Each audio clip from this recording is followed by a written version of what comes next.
Makoto Tanaka was in his office, sitting in a chair and staring at his laptop screen. The screen showed images of monsters: 5 A-rank trolls, 4 basilisks, and 3 S-rank tyrant dragons. He leaned back, looking at the list, and realized he would miss the last train again. These monsters were particularly dangerous. Makoto Tanaka worked for a guild called Black Dog. Makoto Tanaka glanced at his wristwatch, which read 10:05 p.m., and quietly calculated the time. Even if he left the office immediately and hurried to his destination, he wouldn't get home before midnight. He wondered when he had last been home at all. Then he imagined heading into the underground right now. He sighed heavily and closed his eyes for a moment. Sleep was starting to take over, despite his responsibilities. 10 years ago, mysterious structures began appearing worldwide, their origins unknown. People called these formations dungeons. From within these enigmatic places emerged various unknown creatures, never before encountered by humanity. The appearance of dungeons brought significant changes to the world. These creatures became a threat, and since then, people's lives have been forever altered. Dungeons became the new reality. Along with the creatures from the dungeons, various weapons and gear made from materials unknown to humanity began to appear. People who decided to explore the dungeons and their contents were called seekers. Makoto Tanaka also decided to venture there in search of treasures. He fully understood that such work was highly risky. In the dungeons, one could easily perish when faced with an unknown threat. After the appearance of dungeons, people with unique abilities began to emerge, abilities that had never been seen before. These powers allowed them to fight monsters and explore dangerous areas. Each year, more of these individuals appeared. Their strength far exceeded that of ordinary people by tens, sometimes even hundreds of times. Because of this, they became key figures in the fight against threats from the dungeons. One of the train passengers was surprised to learn that such powerful monsters exist. The train arrived at Shibuya Station, and the doors began to open. The narrator mentioned that he also developed abilities, though whether this was fortunate or not was unclear. He warned another person that getting involved was dangerous, especially if one hasn't awakened. He admitted that he had been close to death several times. People started sharing their feats on a special site called DTube, which quickly gained popularity. He exited the metro and kept thinking. He had never filmed anything for DTube because he practically lived at work and didn't have the time. He was amazed at how streamers made money from such videos. At times like these, he felt too old for new trends. He didn't understand how it all worked and wasn't eager to figure it out. It all seemed foreign to him. He approached the information desk of the dungeon administrator, located near the entrance to the Shibuya dungeon. A young woman was there, acting as the staff member. Entry was strictly prohibited for outsiders, allowed only for certain individuals. Leaning forward, the woman handed him a card labeled Black Dog. She then briefly stated that he was permitted to enter and wished him luck in the upcoming battle inside the dungeon. He stopped in front of a huge stone demon that served as the entrance to the Shibuya dungeon. The statue had round eyes and an open mouth, resembling a ghost's face. A staircase, held by ropes, led out from the mouth, which he needed to descend. He looked at the structure wearily and sighed quietly, realizing that work awaited him once more. Above the entrance, it read, Shibuya Dungeon, Stone Demon. He reached into the inner pocket of his jacket and pulled out a small round device. There was a button on its surface. As soon as he pressed it, the device quickly soared upward and hovered in the air. It resembled a camera designed for filming or surveillance. The device stabilized in the air, activating automatically, and began performing its function at the entrance to the dungeon. The small drone started recording, hovering in the air.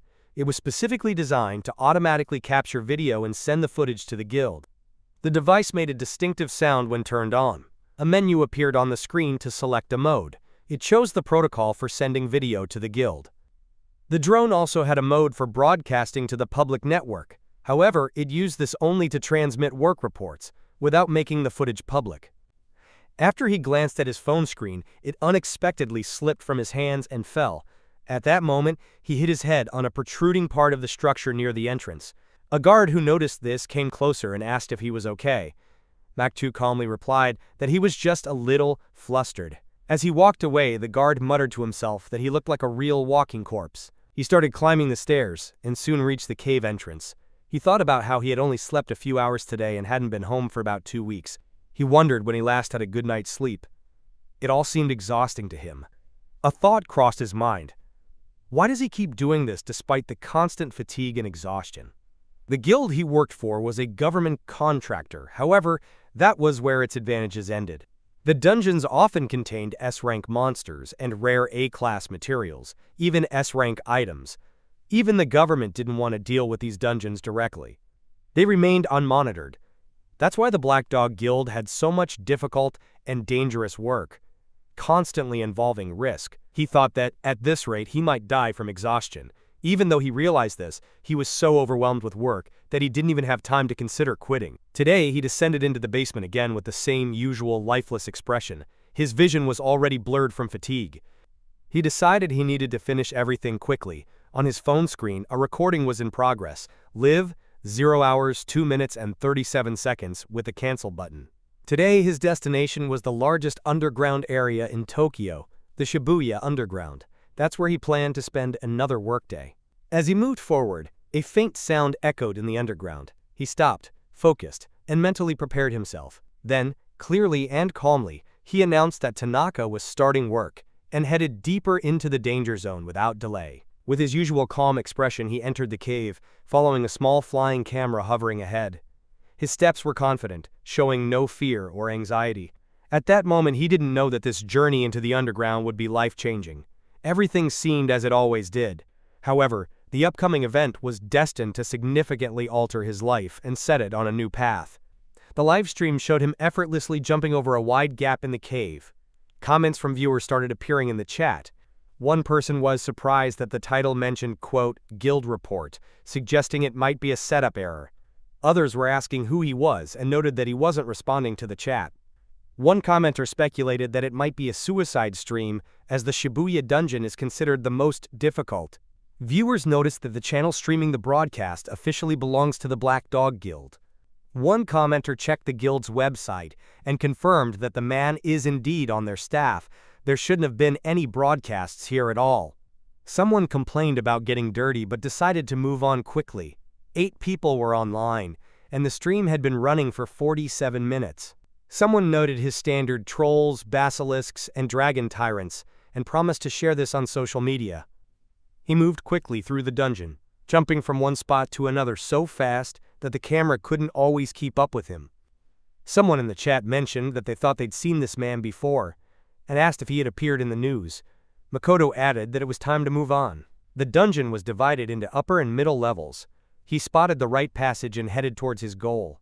In front of him was a huge pit, surrounded by many narrow paths with sharp edges that ended right at the cliff. He stepped closer and looked down. This was the lowest level of the entire dungeon. He had finally reached it. Normally he would descend slowly and carefully, taking all safety precautions. But now he didn't have time for that, and he had to hurry. Makoto reached the end of the narrow stone platform and stopped. He thought about having to dive in headfirst. He sighed heavily, mentally complained about having to work again, and noted how much he wanted to drop everything and just go home. He dreamed of a hot, home-cooked meal. Then Makoto turned around and looked back, as if he had completely forgotten about the flying camera behind him. Makoto glanced briefly at the hovering camera behind him and thought that everything would be recorded anyway. He was sure the guild president was unlikely to watch the footage. The device kept making noises as it filmed, but the scout figured no one would notice his actions. He hoped he could get at least 2 hours of sleep today. His salary wouldn't increase, and he hated the job with all his heart. The chat erupted in a lively discussion. One viewer exclaimed, questioning if this person really works at the Black Dog. Another was outraged, wondering why the authorities ignore what's happening and allow labor laws to be violated. Someone wrote that if this is the only way he can sleep, he should just quit the job. Another started making a copy of the stream, convinced the video would definitely go viral. The number of viewers grew to 10,000, even though it started with just 2. The phone in Makoto's pocket vibrated, catching his attention. He wondered who could be messaging him. His phone didn't have social media, and his friends rarely wrote to him. His contacts were limited to the guild and a few acquaintances. He figured it was probably a message from one of the companies. Usually they only sent insults and threats. Makoto decided to ignore it all. He was too tired to even respond. Makoto moved forward confidently, his jacket swaying slightly with each step. He approached the edge of the cliff with clear intent. It crossed his mind that it was time to descend even deeper. At the center of the dungeon was a deep pit, leading to the next level. The Shibuya dungeon was divided into 4 parts: upper, middle, lower, and deep levels. Now Makoto was heading there, to the most dangerous and unpredictable zone. With the same calm expression, Makoto approached the edge and looked down. A deep pit stretched before him, disappearing into darkness. He thought that if he jumped straight in, he could reach the deepest level of the dungeon immediately. Without hesitation, Makoto stepped forward. As he jumped, he quickly muttered to himself, "Here we go," and vanished into the darkness, heading toward his goal. As Makoto's body continued to fall into the endless darkness, a thought echoed in his mind that this method of descent was too dangerous, and hardly any adventurer would dare attempt it. He mentally cursed the moment he received this damn assignment. Meanwhile, viewers in the livestream chat were in shock. Someone screamed in panic, asking if he really fell. The comments exploded. Some called it a suicide stream, unable to believe their eyes. As Makoto continued to fall, his pocket vibrated again with an annoying sound. He frowned. Again? But the guy didn't think the notifications were important. He couldn't understand why there were so many. He quickly decided to just ignore everything related to the phone. Another alert sounded, but even that didn't make him change his expression or look at the screen.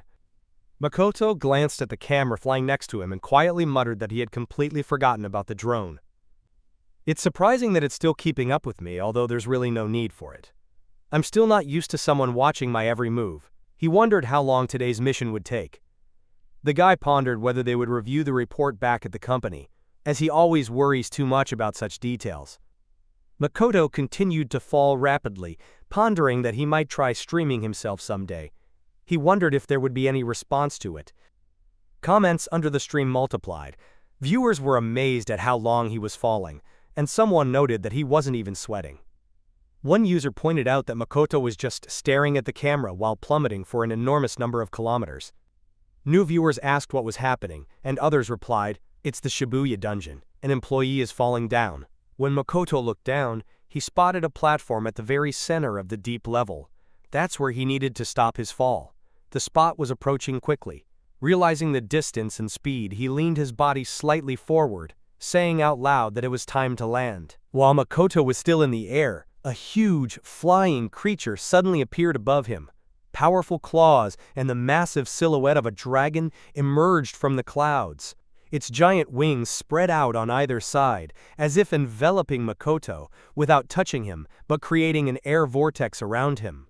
The creature hovered so close that its shadow completely covered the seeker, yet it didn't interfere with his descent. Suddenly, the dragon hovered directly in front of him, blocking his path in the air. Its eyes glinted, reflecting the dim light of the dungeon, and a deep, furious roar erupted from its mouth. The sound was so powerful that the air around them trembled.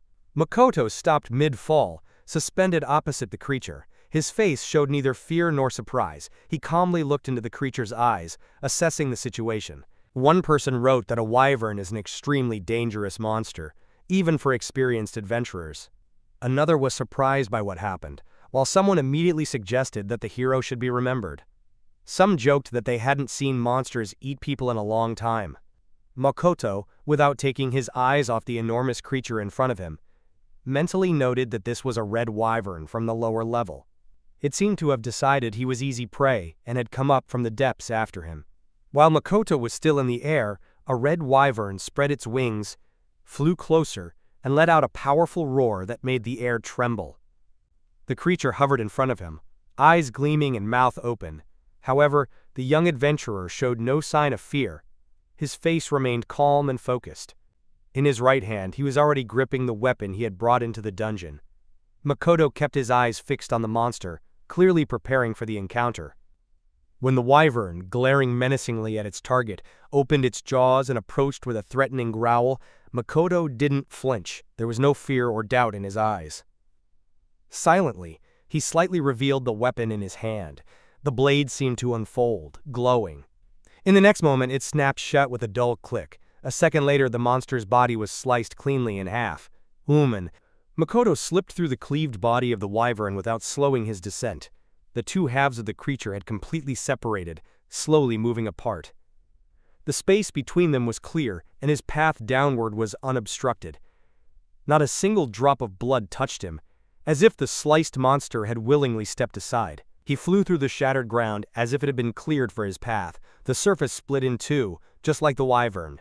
Makoto continued his rapid descent, now aiming for his next target, the lower-level surface. This was much farther than the previous point, and the upcoming landing required precision. Below, solid ground was already visible, getting closer with each passing second. Finally, Makoto reached the ground, and the moment his feet forcefully touched the surface, a shockwave spread through the area. Rocks and dust scattered, forming a crater from the powerful landing. The ground beneath him cracked, and the echo of the impact resonated deep underground. His figure remained motionless at the center of the dust swirl, as if the fall hadn't harmed him at all. With a crash, both halves of the sliced dragon fell to the ground, raising clouds of dust and scattering debris. The creature's body landed heavily on either side of where Makoto stood. He paid it no mind. Calmly brushing off the dust, he adjusted his jacket, exhaled slowly, and said in an unruffled voice, "All right, time to get to work." The comments under the live stream erupted with a flurry of messages.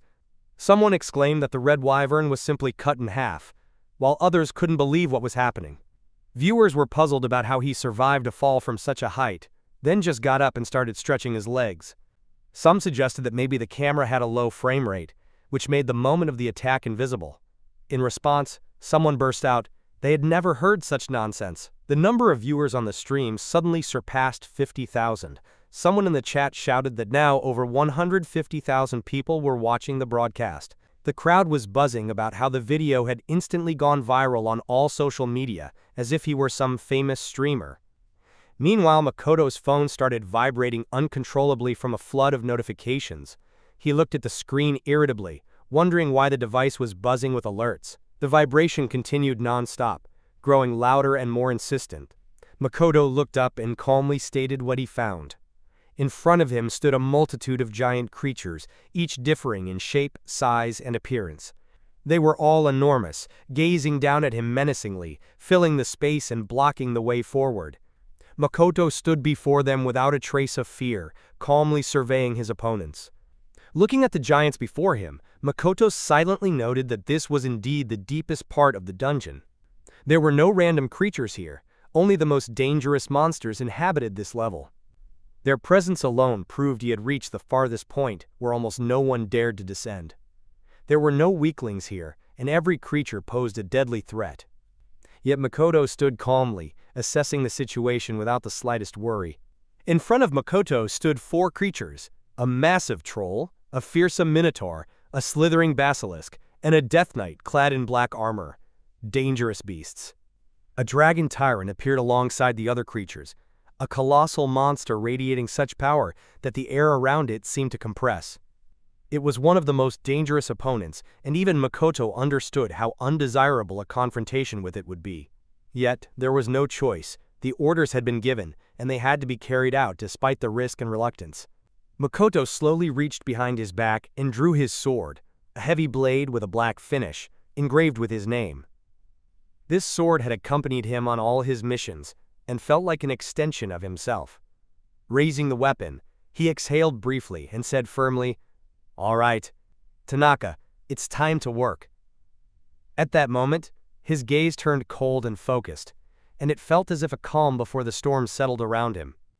As Makoto surged forward at incredible speed, the edge of his jacket lifted into the air from the force.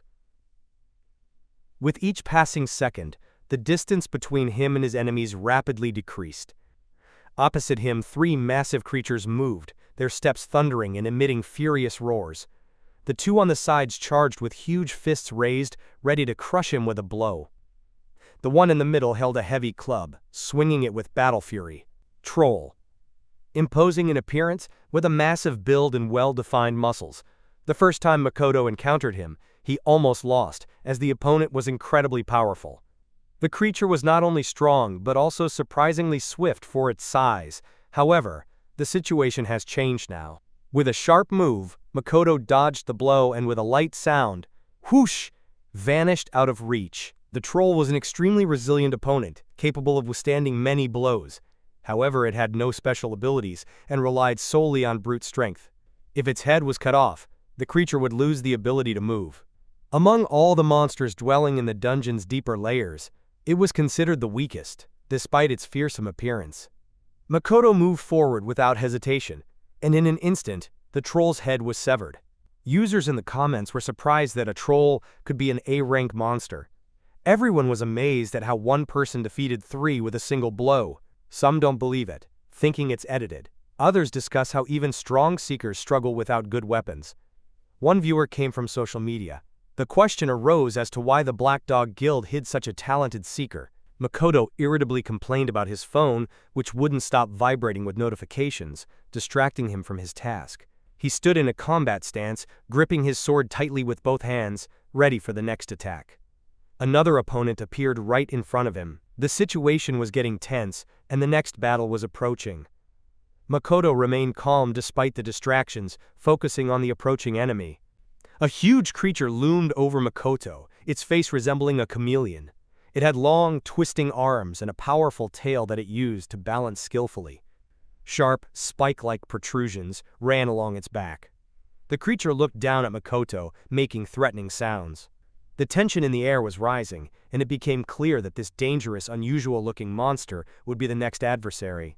The comments section erupted with discussion. One viewer identified the creature as a basilisk, while others were surprised to see it for the first time. Someone mentioned that such monsters are rare even in the market because few can fight them. Some admitted they would never become seekers. Suddenly, one viewer noted that if Makoto doesn't dodge the basilisk strike, his body will turn to stone. In the comments, viewers mentioned that the audience had already surpassed 5 million. One of them noted that it had been a long time since they watched such a tense and thrilling stream. A gasp of surprise was heard. Meanwhile, Tanaka calmly explained that the basilisk's breath turns all living things to stone. If he comes under its breath, he will inevitably perish.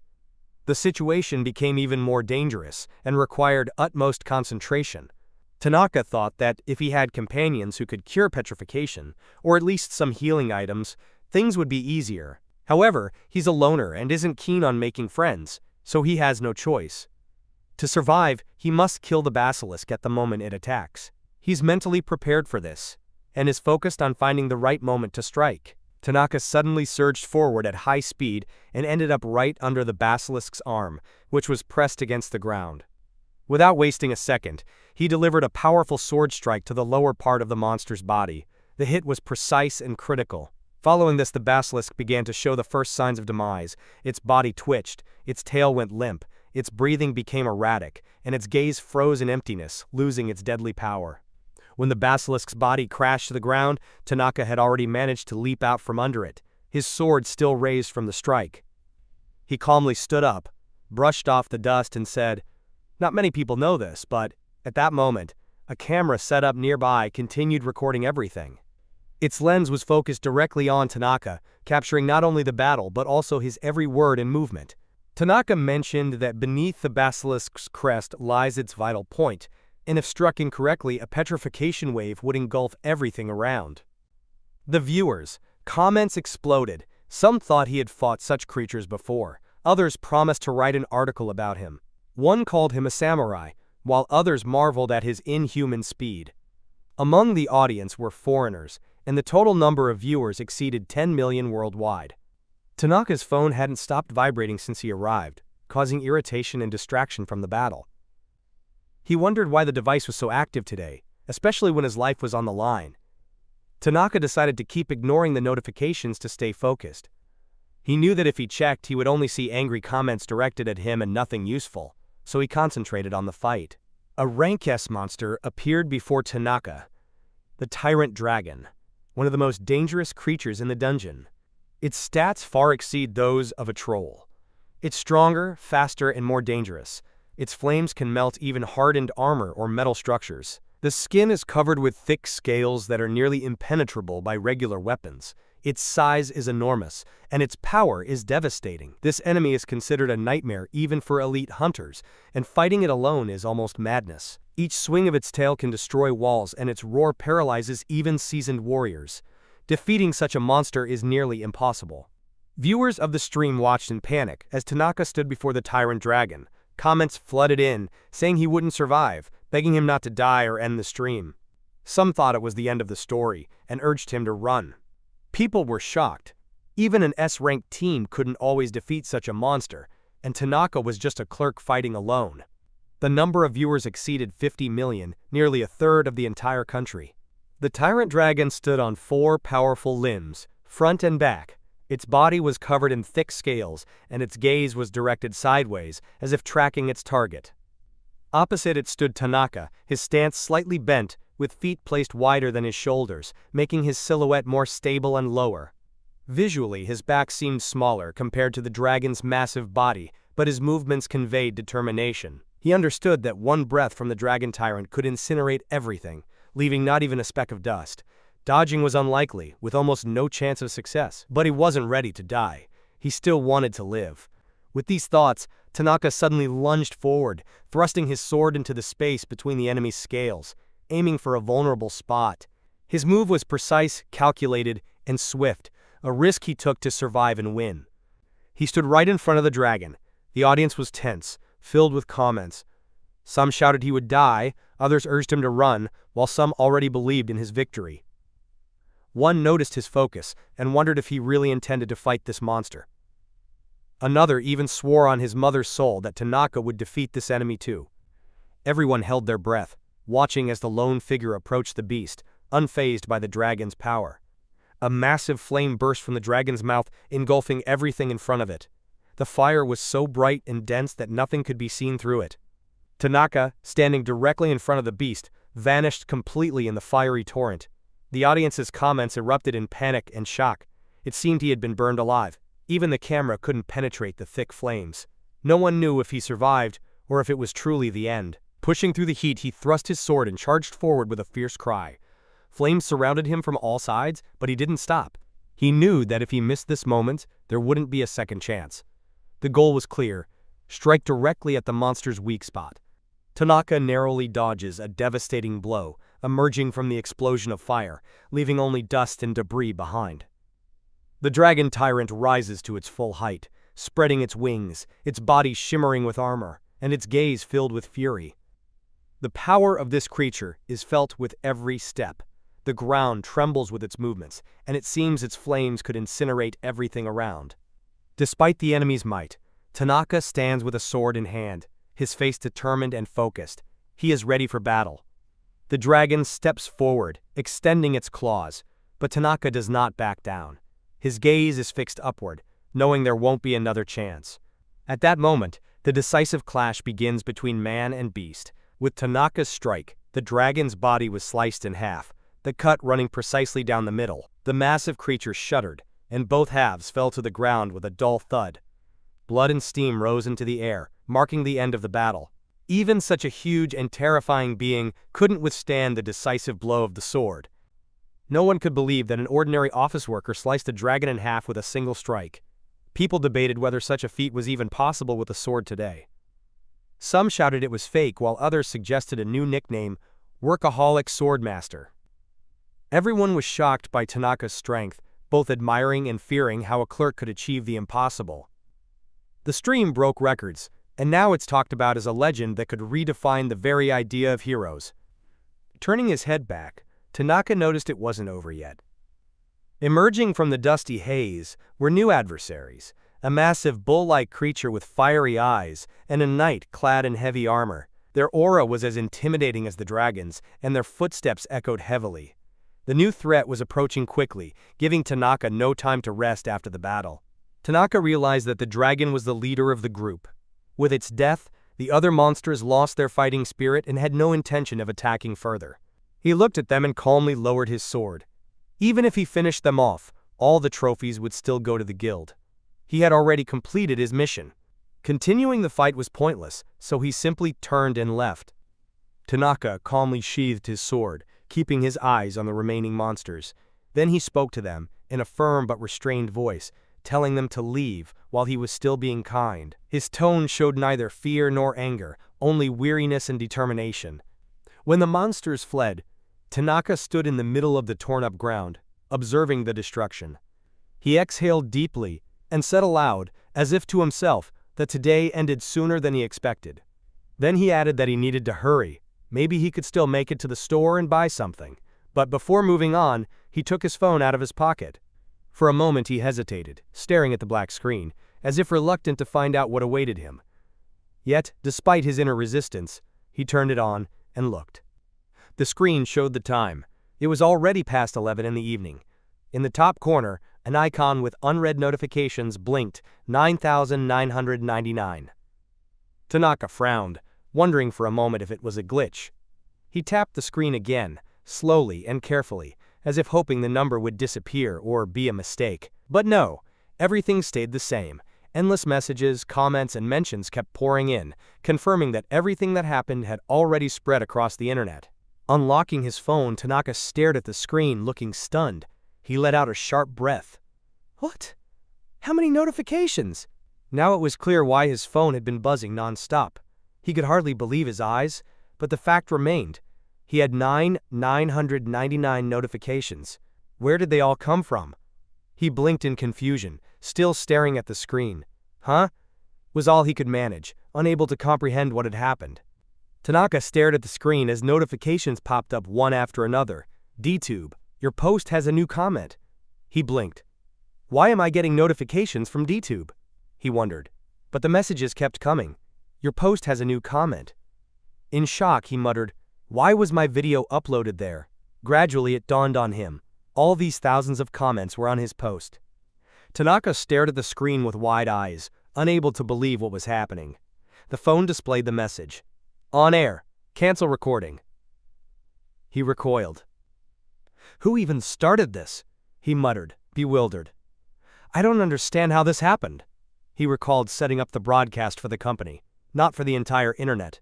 But the visibility field showed. All services. A setup error. The live stream of the dragon battle had spread across the web, and now the whole world could see it.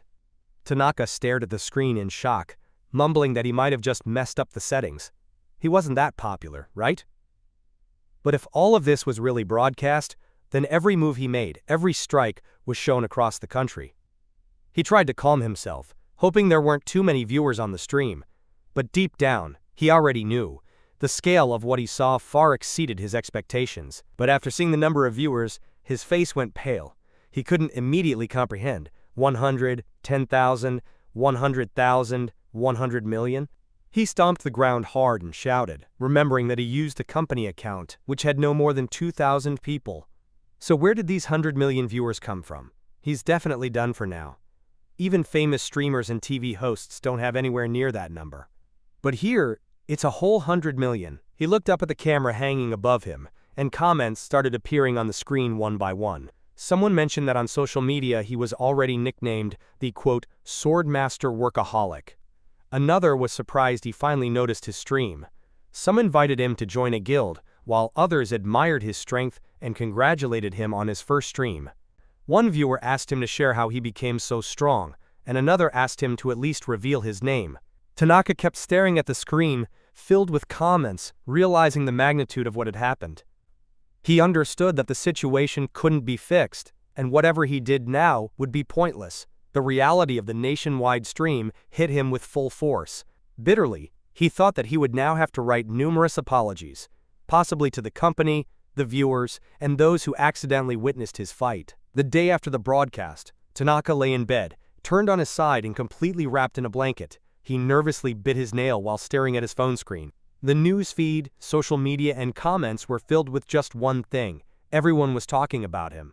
In despair, he muttered, "Ugh, they're only talking about me," and continued scrolling through the endless stream of mentions. The day after the broadcast, Tanaka lay in bed wrapped in a blanket, nervously biting his nail and staring at his phone. The news was all about him. Headlines shouted, Workaholic Swordmaster defeats Tyrant Dragon.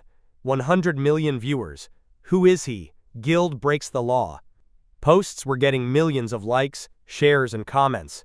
Even experts couldn't understand where such power came from. All eyes were on him. A post appeared online with the headline claiming that this person is incredibly powerful and no one knew about him before. Under the post, there are thousands of comments. Some believe that his strength was hidden by the Black Dog Guild, while others doubt he should even be working in an office. Some say he resembles them with the tiredness in his eyes. Some don't believe the video is real, calling it all editing. Many want to contact him, invite him to a guild, or just have a conversation. He tossed the phone aside and sank into thought. Maybe he really was the only one reckless enough to venture into the deep levels of the dungeons alone. He couldn't even accurately describe his current state. Due to constant busyness at work, he had lost track of what was happening around him. He wondered if it was even worth bringing up this topic. Right now, he lacked confidence. All he needed was to hear the opinions of truly strong people from the internet. He admitted that lately, he only descends into the dungeon called Demhonchku and knows almost nothing about the other levels that other seekers explore.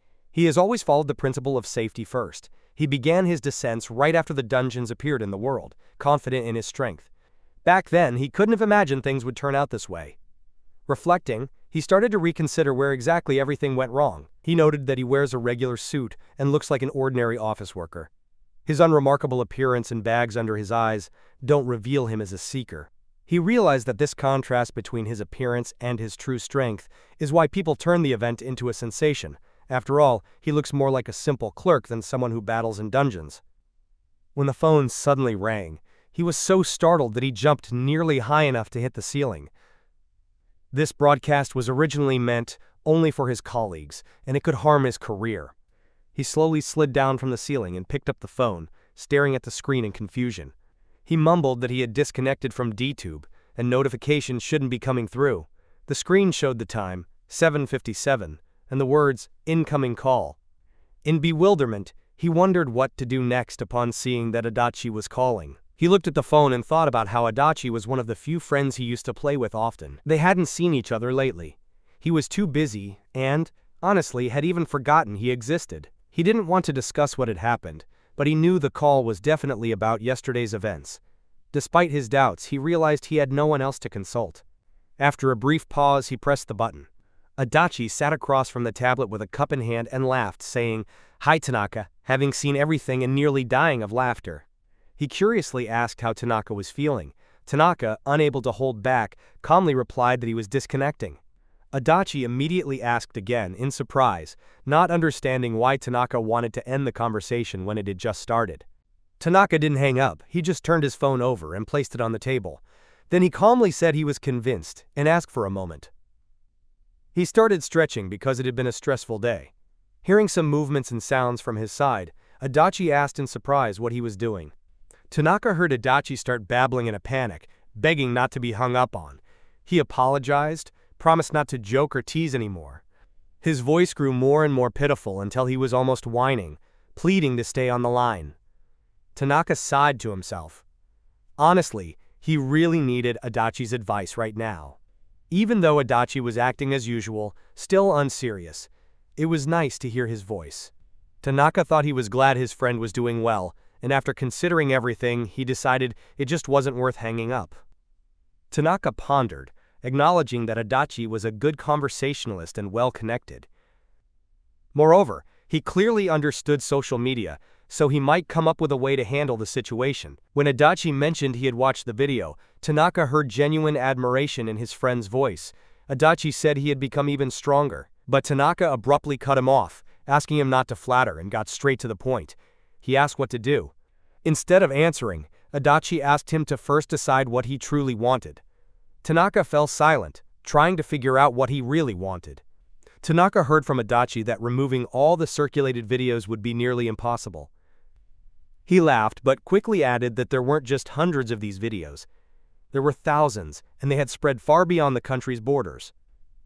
Some streams had already appeared with captions like, "Is there a real samurai in Japan?" and were being actively discussed. Adachi reported that he checked, and the videos had been translated into at least 5 languages.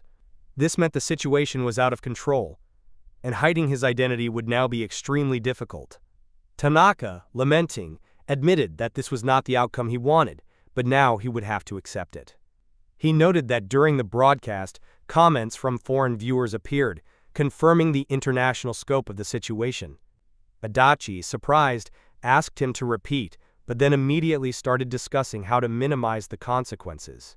Tanaka emphasized that he was just an ordinary office worker, not a streamer, and that fame would bring him nothing good, except perhaps sarcastic remarks from his boss. Adachi, however, didn't understand his refusal, and said that such an opportunity comes once in a lifetime, and it would be foolish to turn it down. Tanaka suddenly felt a sharp pain in his stomach. His body, capable of digesting acidic slugs, was not immune to stress. Clutching his stomach, he frustratingly realized how deeply ingrained his mindset as a typical office worker had become. Adachi, observing his condition, remarked that it was clear. Tanaka had become a true victim of office routine. Then, unexpectedly, Adachi suggested a solution: quit the company. This stunned Tanaka, who hadn't expected to hear such a suggestion. Adachi noticed that Tanaka had pronounced bags under his eyes and guessed that he was still being used as an exploited worker. Tanaka didn't deny it, confirming that the president of the guild where he works really treats him that way. It turned out that this person was Suda, a mutual acquaintance. Tanaka shared that he, Adachi, and Suda were in the same class in both elementary and middle school. As children, they often played together and were considered friends who grew up side by side. Tanaka hesitated, admitting he truly owed Suda. He explained that when his parents fell ill, Suda lent him money, which is why he couldn't just quit. However, Adachi reminded him that the debt had already been repaid and worked off, and now Tanaka had every right to start living for himself. Hearing this, Tanaka pondered these words, as if for the first time considering the idea that he too deserved freedom in his own life. Tanaka admitted that he was so absorbed in work and daily concerns that he never considered the possibility of living for himself. He recalled how Suda once told him that if he quit, he would never find another job. These words deeply embedded themselves in Tanaka's mind, creating a fear of change. He hesitantly repeated aloud, "Can he really live for himself?" The thought seemed almost impossible to him, but for the first time, it carried a hint of hope. Adachi mockingly said that Suda had turned into a hardened, mean boss and advised not to take his words to heart. He pointed out that there are many guilds that would gladly welcome Tanaka. He also suggested freelancing, but Tanaka reminded him that freelancers don't earn much. Additionally, he doesn't have a currency exchange license, which also limits his options. The situation remained difficult, and he didn't know what to do next. Tanaka explained that items obtained in dungeons can't be directly exchanged for yen. First, they need to be converted into a special currency called G. Then, is exchanged for yen through another currency, C. But this exchange requires a license. Typically, such licenses are held by companies, not individuals. This meant he couldn't earn income directly and freely like a freelancer, without intermediaries and bureaucracy. Adachi explained that the exchange system is complex but necessary. Otherwise, the economy could quickly collapse due to the value of items obtained in dungeons. Such systems operate not only in Japan, but in most other countries as well. He clarified that he wasn't asking Tanaka to become a leprim, he suggested becoming a dungeon streamer. Tanaka considered Adachi's proposal to become a dungeon streamer. Adachi explained that streamers broadcast their dungeon adventures and can earn money without needing a currency exchange license. Well-known streamers make a decent income. Adachi assured him that it wouldn't require extraordinary effort. Tanaka still doubts whether he can handle it. Adachi promised that if Tanaka decided to go for it, he would support him wholeheartedly. Despite his cheerful nature, he has been a reliable friend since childhood. Adachi works for a company that supports explorers, so he should be well-versed in dungeon streaming. Tanaka, hearing his friend's suggestion, seriously considered making changes for the first time. He admitted that Adachi's words inspired him, and now he feels he can count on support. Adachi confidently assured him that he would help if Tanaka decided to take a new path. Despite this, Tanaka remained hesitant. He wondered aloud if he could really quit his job, as the idea seemed distant and almost impossible to him. His voice revealed doubt, as if he was still tied to past obligations and couldn't believe he could start living for himself. Tanaka admitted that he is filled with doubts whenever he seriously considers quitting his job. The thought of leaving a stable position makes him anxious, and the word unemployed feels too heavy, especially at his age. After searching for the right words, he reluctantly confessed that he admires Adachi.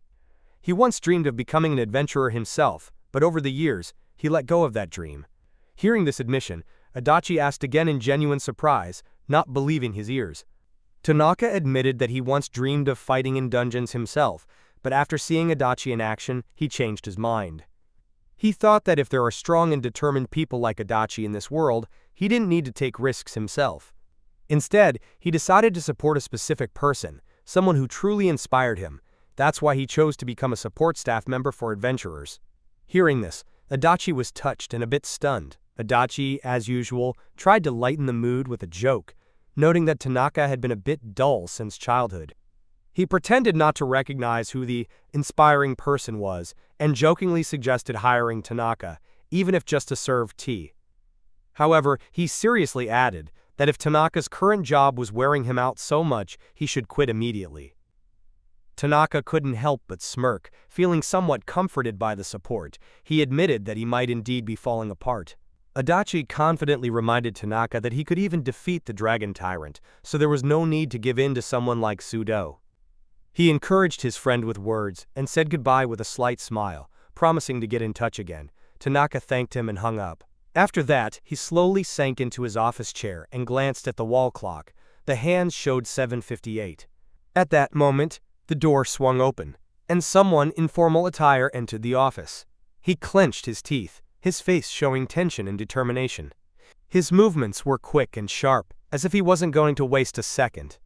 When the door swung open, a young man appeared on the threshold.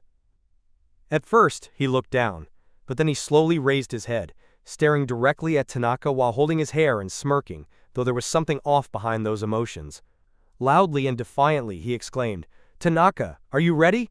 Behind him stood two men who looked like bodyguards, strong, silent, and dressed in formal suits. When the three entered the office, Tanaka slowly pushed back his chair and turned to face them. His expression remained calm, but his gaze was attentive. The young man in front stepped closer, lifting his head proudly and running his fingers through his hair. His voice was sharp, almost breaking into a shout. "Do you even realize what you've done? Do you understand, huh?" Behind him, the bodyguards watched silently, as if ready to step in at any moment. Tanaka sighed heavily and, clutching his chest, stood up from the chair. His inner voice revealed his tension. Even the sound of his boss's voice caused him physical pain. However, recalling Adachi's words, he found strength and was able to see the situation differently. This saved him from giving up. In front of him stood his boss, flanked by bodyguards, angrily shouting, "Your broadcast messed everything up." Tanaka met his gaze calmly. The boss lost his temper and started yelling across the room. He accused Tanaka of ruining the company's reputation with his broadcast. He demanded an explanation and furiously asked how Tanaka planned to make amends. Behind him, two bodyguards stood silently watching. The boss warned that the rest of the staff would arrive soon, and then, as he put it, they would deal with Tanaka. Tanaka stood silently, fists clenched, but didn't look away. The boss, with a malicious smirk, remarked that everything was going as usual and ordered everyone to be ready. His tone turned threatening as he once again belittled Tanaka, claiming his management skills weren't worth a dime. The tension in the office rose and the pressure increased. The bodyguards continued to watch silently, while Tanaka stood still, as if gathering his courage for something important. Tanaka admitted that, regrettably, he was remarkably good at running a black company. Because of this, his body and soul were completely overwhelmed. He understood that he owed something to it, but he was angry and couldn't accept it.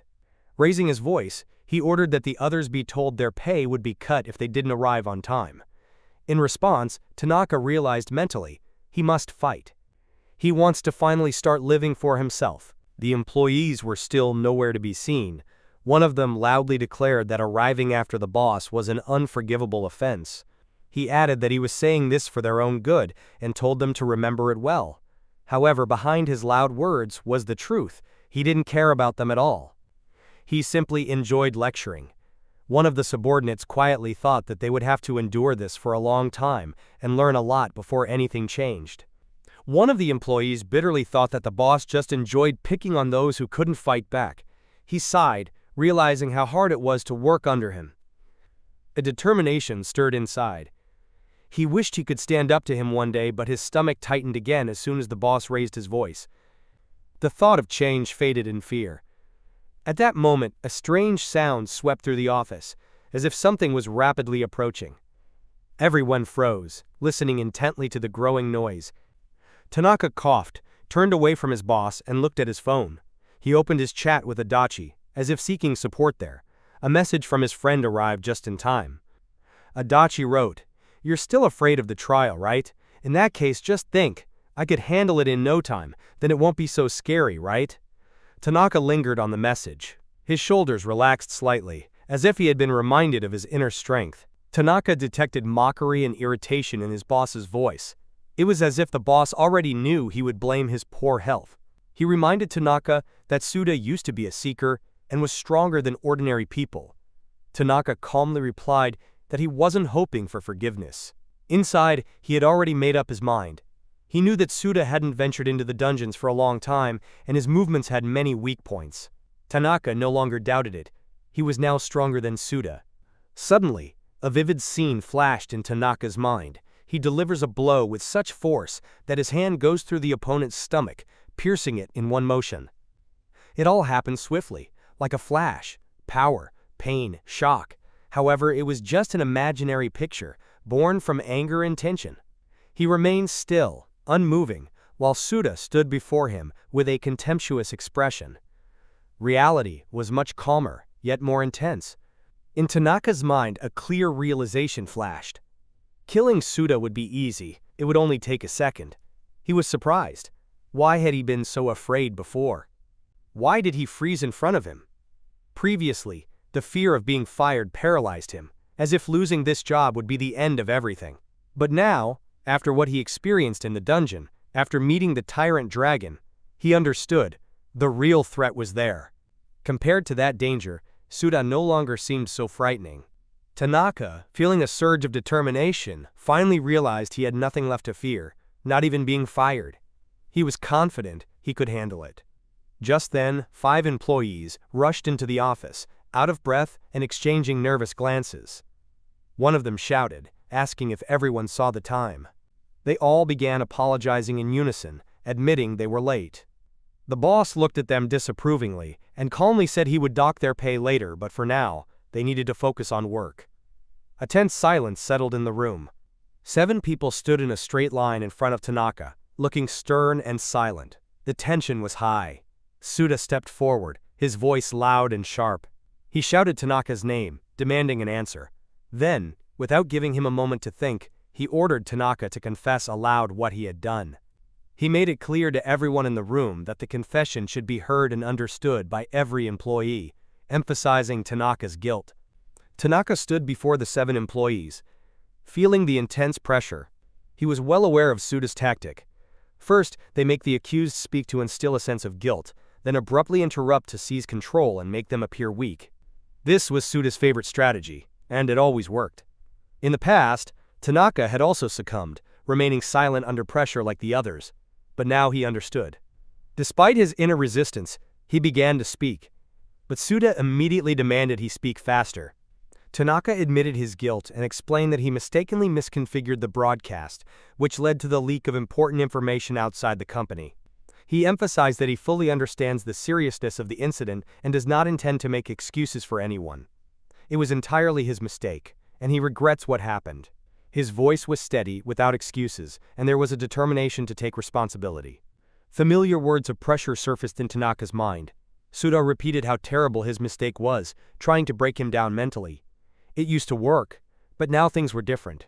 When Suda demanded to know how he planned to compensate for the damage, Tanaka responded firmly for the first time.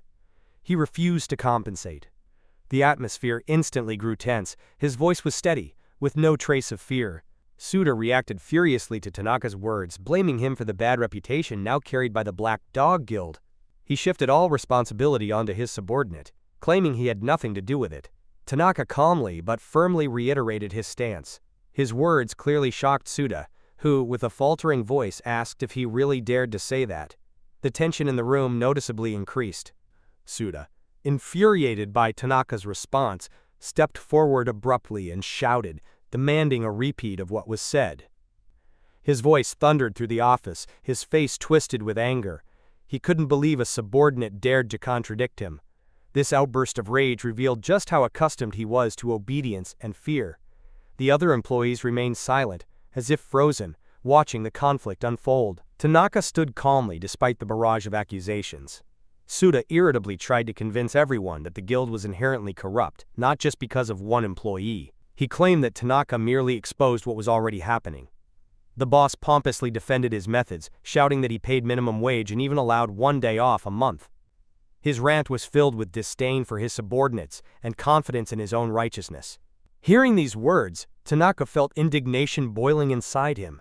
Everything that was just said perfectly described a typical exploitative company. He wondered how many people would actually decide that the guild was a decent place after hearing this.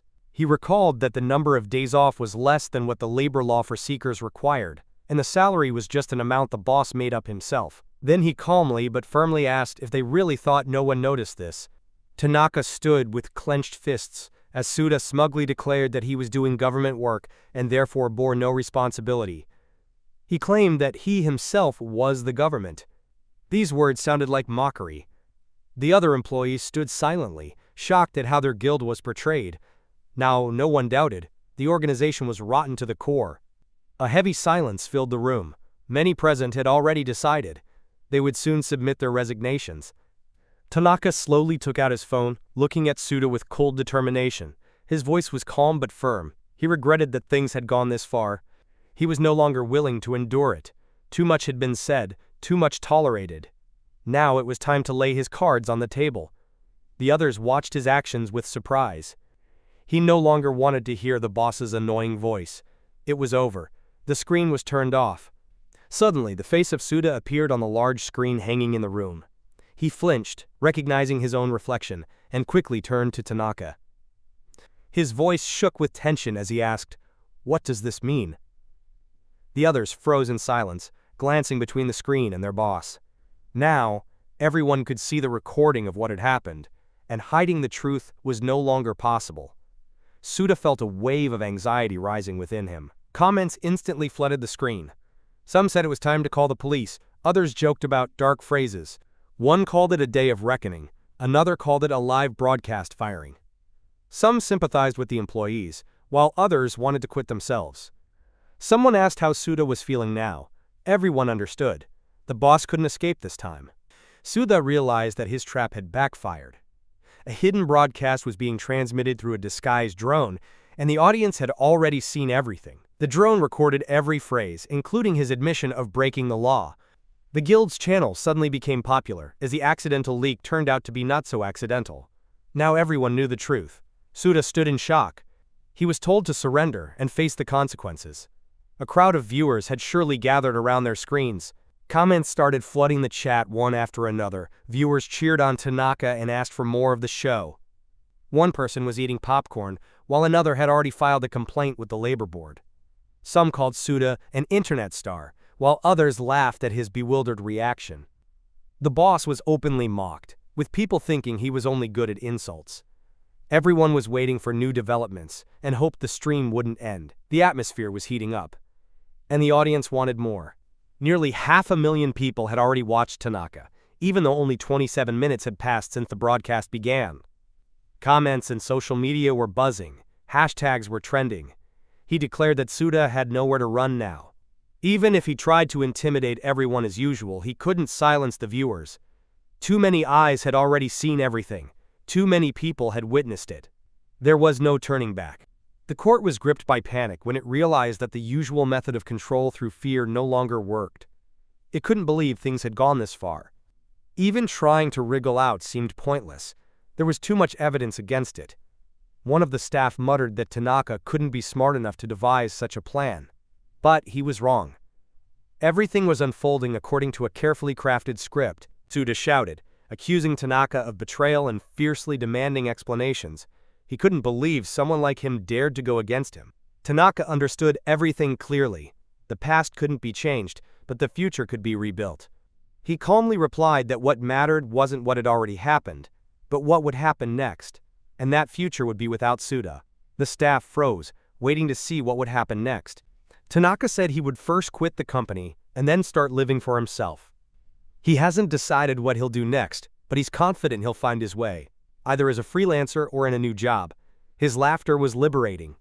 Suda responded mockingly, doubting his success. He loudly ridiculed the idea of freelancing in a new career, considering it foolish. The tension in the room was noticeably rising. Suda shouted, calling Tanaka a useless piece of trash, good for nothing. He declared that he was keeping him on a leash and wouldn't let him work anywhere else. His yelling was full of rage and despair. Then he abruptly turned to the others, emphasizing that this applied to them as well. The employees froze in tense silence, realizing how deeply he had lost control.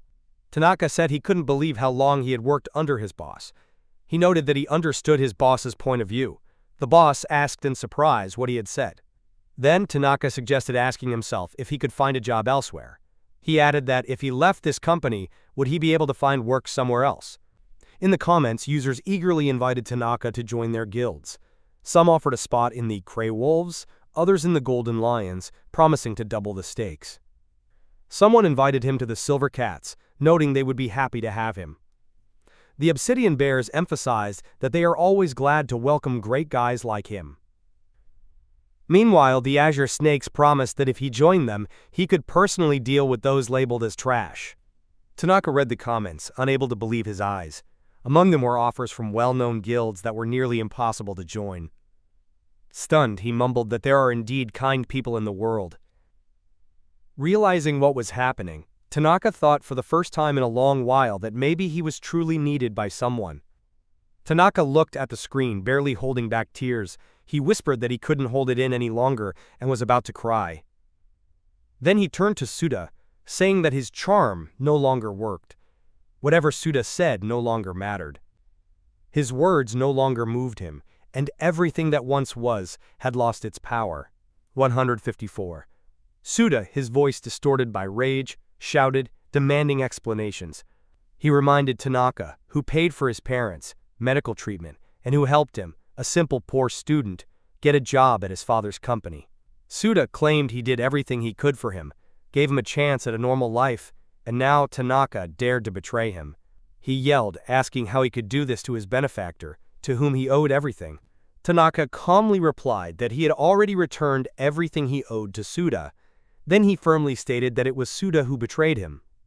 He lowered his eyes and admitted that he once truly believed they could succeed together. His voice trembled, but he kept looking straight ahead without turning away. While everyone was watching, Suda suddenly opened a drawer and pulled out a weapon. His face twisted with rage. He shouted, repeating the same words with growing hysteria. Over and over, he yelled at Tanaka to shut up, gripping the weapon tighter. Suda, with a trembling hand, slightly opened the weapon and slowly said, "Can you hear me, Tanaka?" His voice was muffled, filled with rage and despair. The bodyguards froze, unsure whether to intervene. Tanaka, slightly tilting his head, looked at him fearlessly and smirked. "Oh, really?" With a face twisted in madness, Suda approached Tanaka with a knife in hand, shouting that he was an ungrateful bastard. His expression was terrifying, and his movements were abrupt. The nearby employees recoiled in horror, unsure of what to do. However, Tanaka himself remained completely calm and didn't move an inch. He maintained his composure and watched Suda without showing any fear. Tanaka recognized the weapon in Suda's hand and exclaimed that it was a cursed knife, used only in dungeons. He reminded everyone that even possessing such a weapon outside the labyrinth violates the dungeon management law. Meanwhile, Suda, consumed by rage and losing control, shouted, "Die!" and charged forward with the knife, ready to attack. With a knife in hand, Suda sprang forward, lunging at Tanaka with a wild look in his eyes. His movements were quick and sharp, like a predator's. The staff froze in horror, unable to move. But Tanaka himself remained still, calmly observing the scene without showing any fear or surprise. Suda's movements seemed slow and predictable, despite their fury. They were less dangerous than the attacks of the monsters from Fukuoka. He used to be stronger, but now he had completely declined. The knife almost reached its target. Its blade stopped a centimeter from Tanaka's stomach. At that moment, Tanaka swiftly raised his hand. Tanaka struck the edge of his hand against Suda's arm, which was holding the weapon. The blow hit precisely, causing Suda's fingers to release. The cursed knife clattered to the floor. A wound appeared on Suda's palm, right in the middle where the blade had passed. The strike landed exactly on the weak spot, a remnant from their previous dungeon explorations. Suda stood, clutching his injured hand with his good one, his face twisted in pain. He was breathing heavily, unable to hide his suffering. At that moment, Tanaka stepped closer, looked down at him, and said firmly, "Ugh, it's over, Suda. Now you'll know what pain is too. Suda, his face twisted in pain, leaned slightly and looked up. At that moment, Tanaka, without hesitation, clenched his fist and aimed it straight at his stomach. Suda took a punch that barely moved from Tanaka's body, but the force was immense. He was thrown back so fast that he crashed into a chair and other office items, breaking them. Blood came from his mouth due to the sudden and powerful blow. Papers and documents scattered around. The employees watched in shock, unable to move. The vessel crashed into the wall with such force that it left deep cracks and dents. His body fell down, and as he hit the floor face first, he left a trail of damage behind. Tanaka exhaled heavily, looking at his defeated opponent, and said he felt relieved. He hoped this would be a lesson for Suda. The blow was restrained, so he shouldn't die. Lying on the floor, Suda barely whispered his name. Despite the pain and defeat, Suda shouted furiously that he would not forgive Tanaka and accused him of disgracing him. He reminded Tanaka that he was once a seeker, and though now decayed, he was still strong. Watching him, Tanaka noted that Suda's spirit was unbroken, and his pride wouldn't let him admit defeat. However, he added that if struck again, Suda might die. Suda shouted, demanding action from those around him, accusing Tanaka of a crime. He ordered them to kill Tanaka for daring to raise a hand against him. However, the staff stood frozen, not moving. In a rage, Suda called them useless and yelled at a specific person. Suda threatened the young employee, demanding he stop Tanaka and promising to cut his salary if he didn't comply. He shouted that he could ruin the guy's career and take away his chance to work in the field. Mentioning that the employee was promising and recently hired, Suda pressured him, claiming it would be tough without a salary. In response, the frightened employee gave in, quietly saying he didn't want this. The employee, with his head down, slowly approached Tanaka and regretfully said that he would just delay him without causing harm.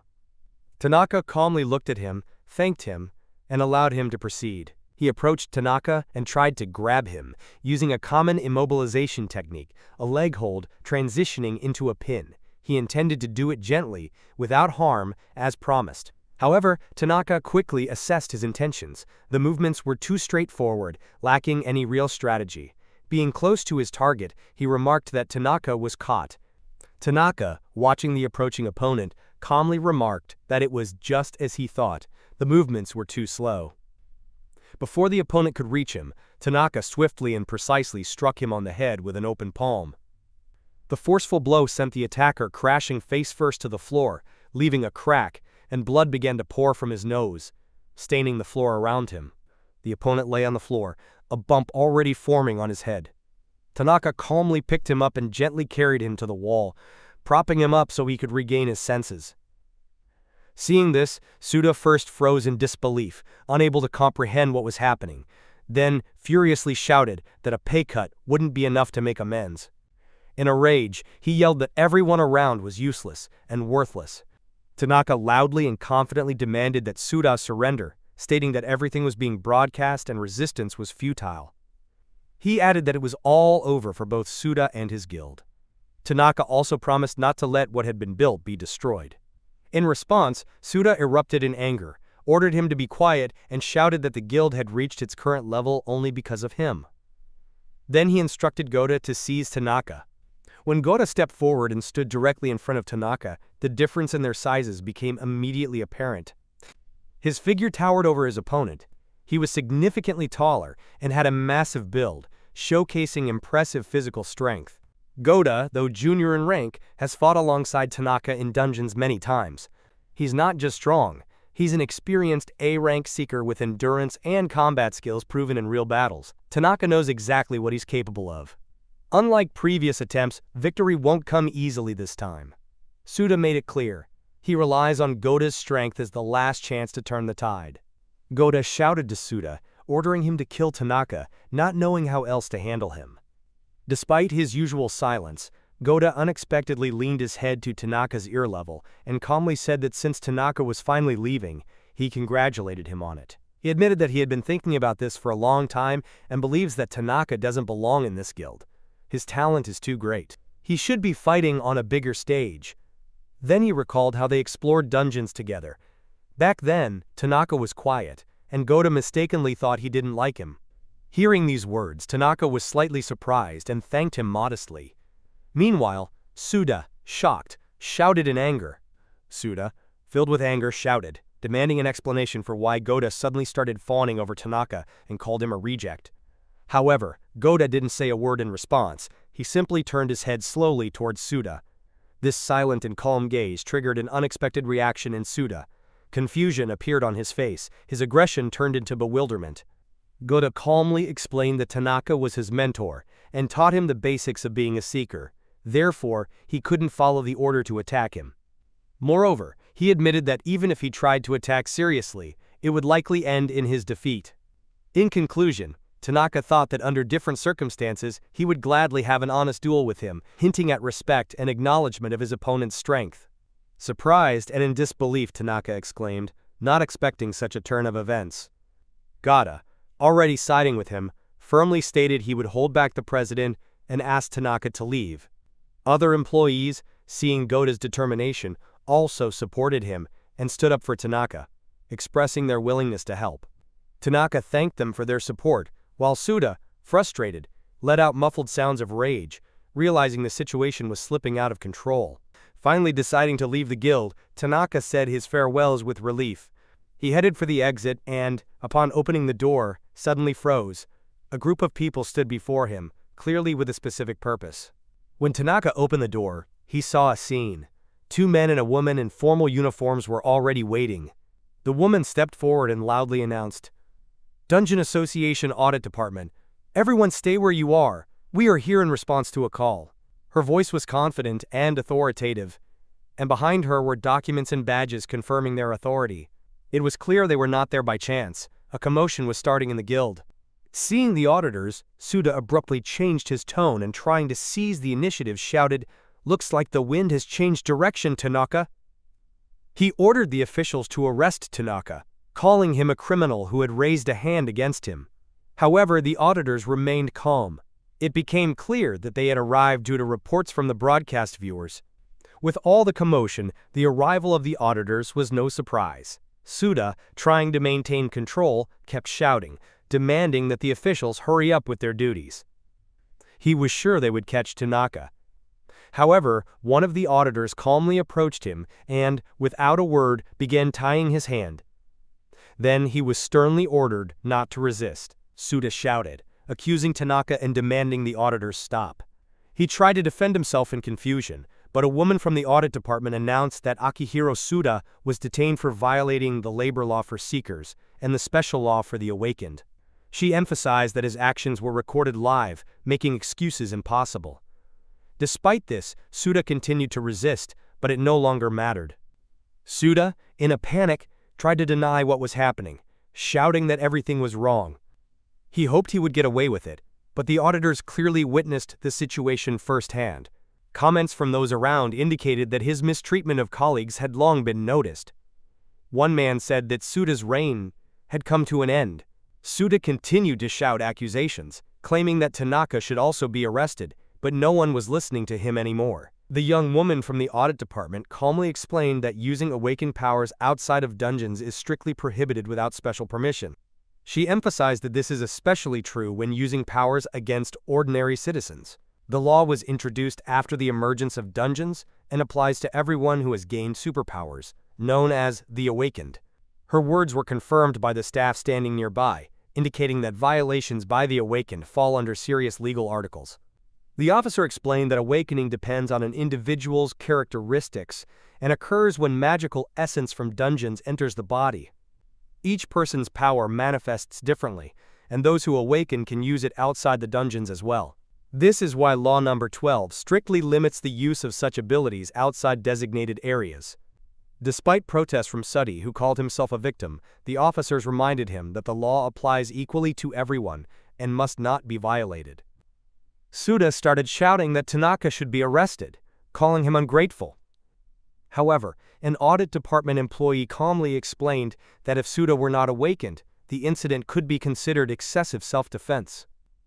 But since both participants are awakened, Tanaka's actions fall under permissible defense. Unlike Tanaka, Suda was the first to use force, wield a weapon, and initiate the attack, so his guilt is considered much more serious and cannot be justified.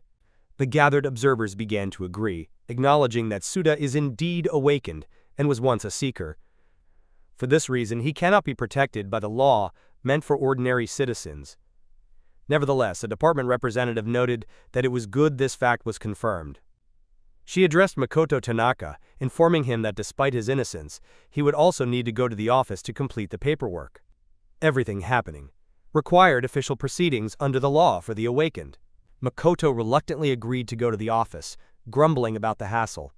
However, when he glanced at the girl from the audit department, he suddenly stopped.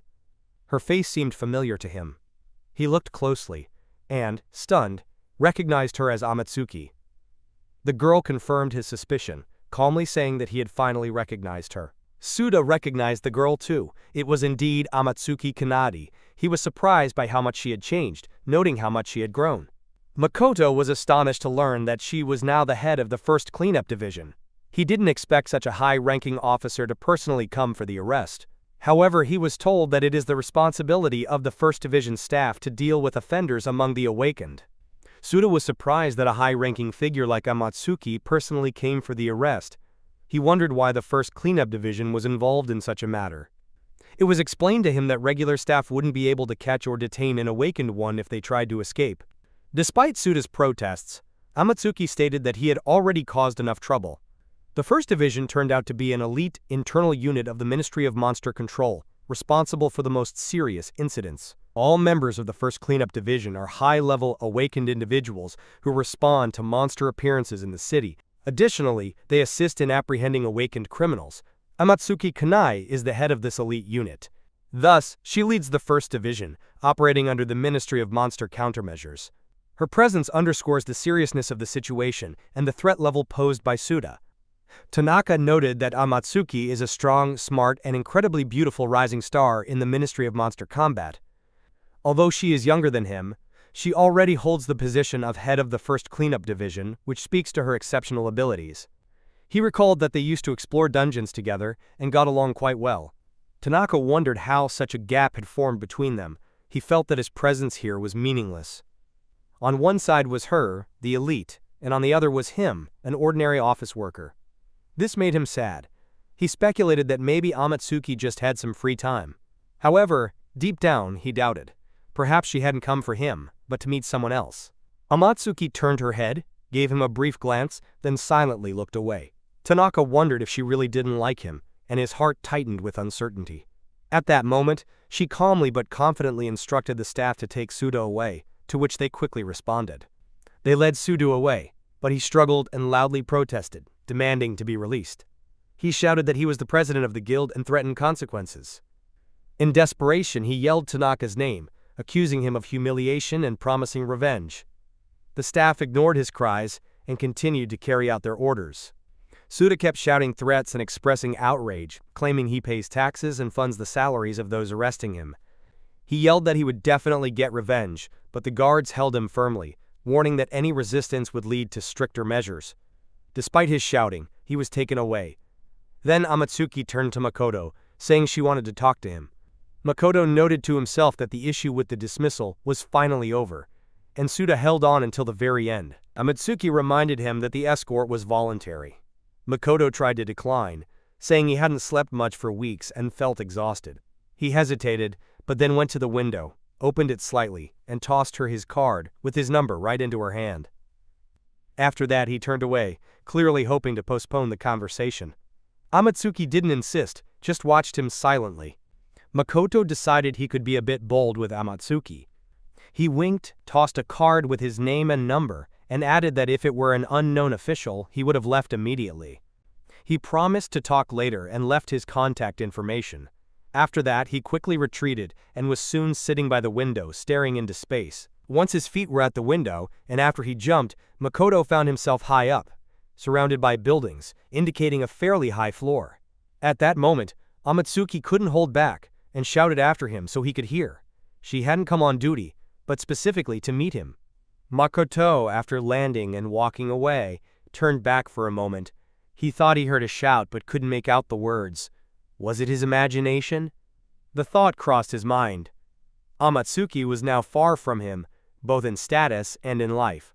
He sadly acknowledged that it seemed they were no longer destined to explore dungeons together, as they once did. While Makoto stood by the wall with his backpack in hand, pondering what had happened, Adachi suddenly ran up to him. He shouted joyfully, waving his hand. With a beaming smile, he exclaimed loudly that he had seen his broadcast. According to his friend, Makoto did an amazing job and impressed the viewers. Hearing this, Tanaka's eyes widened. Adachi started joking loudly, but Makoto quickly told him to quiet down so they wouldn't be noticed. Annoyed, he said he was tired of the attention and was going home. Adachi immediately apologized, assuring him it was just a joke. Later, as they sat together inside, they discussed the conversation. Makoto noted that Adachi had started talking non-stop. Adachi admitted that being around Makoto made him want to talk more. Adachi suggested Makoto order anything he wanted in honor of his resignation, apologizing for his previous words. It was an invitation to celebrate his departure from work. Makoto wondered if he should go, as he was hungry, but then an unexpected message arrived.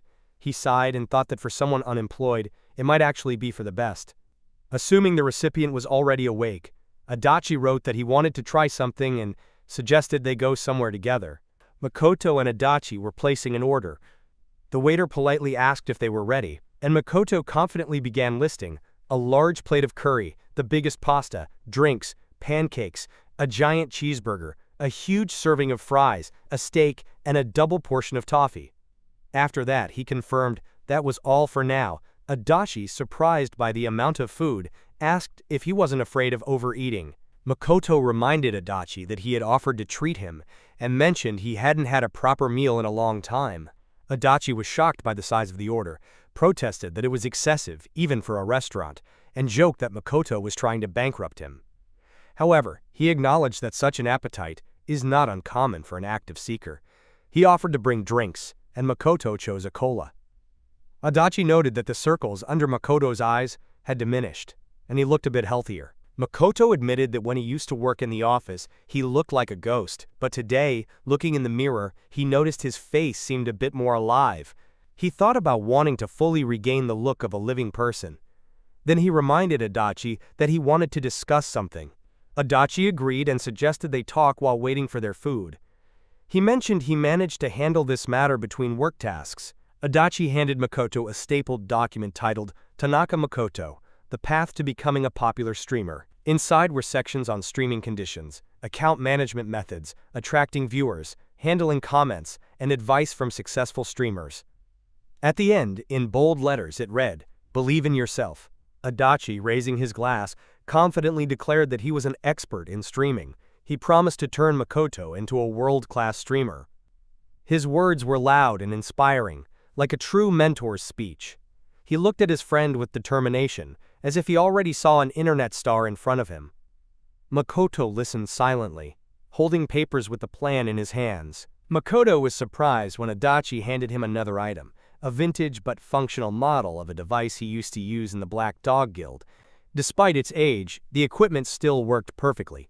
Adachi emphasized that it could still be used for now. He even prepared a drone as well. Makoto silently accepted what was given, realizing how much effort his friend had put into his new beginning. Adachi showed Makoto that he had already created a streaming account for him. He explained that you can't start streaming immediately after registration, so he had thoughtfully set everything up the day before. The screen already displayed a channel named Tanaka Makoto's channel. Makoto silently watched the preparations, realizing how seriously his friend had taken this task. When the food finally arrived, Adachi suggested starting the streams the next day and promised to send the login and password for the account later. He wished Makoto a good meal, calling him a capable person. Makoto, surprised, asked if it was okay for him to do so much, as he wouldn't be able to properly repay him. Adachi calmly replied that he hadn't sunk so low as to leech off an unemployed person, and added that he enjoyed watching Makoto's successes. He assured him that he was sincere, so he asked Makoto not to worry and just give it his all. Makoto, a bit moved by these words, agreed. Makoto smiled gently, thanked them for their help, and said he would use everything with gratitude. Then Adachi, slightly changing the subject, asked if he had any interest in joining another guild, even though they were discussing becoming a streamer. He mentioned that during the broadcast, He saw similar offers coming in while Tanaka was eating her food.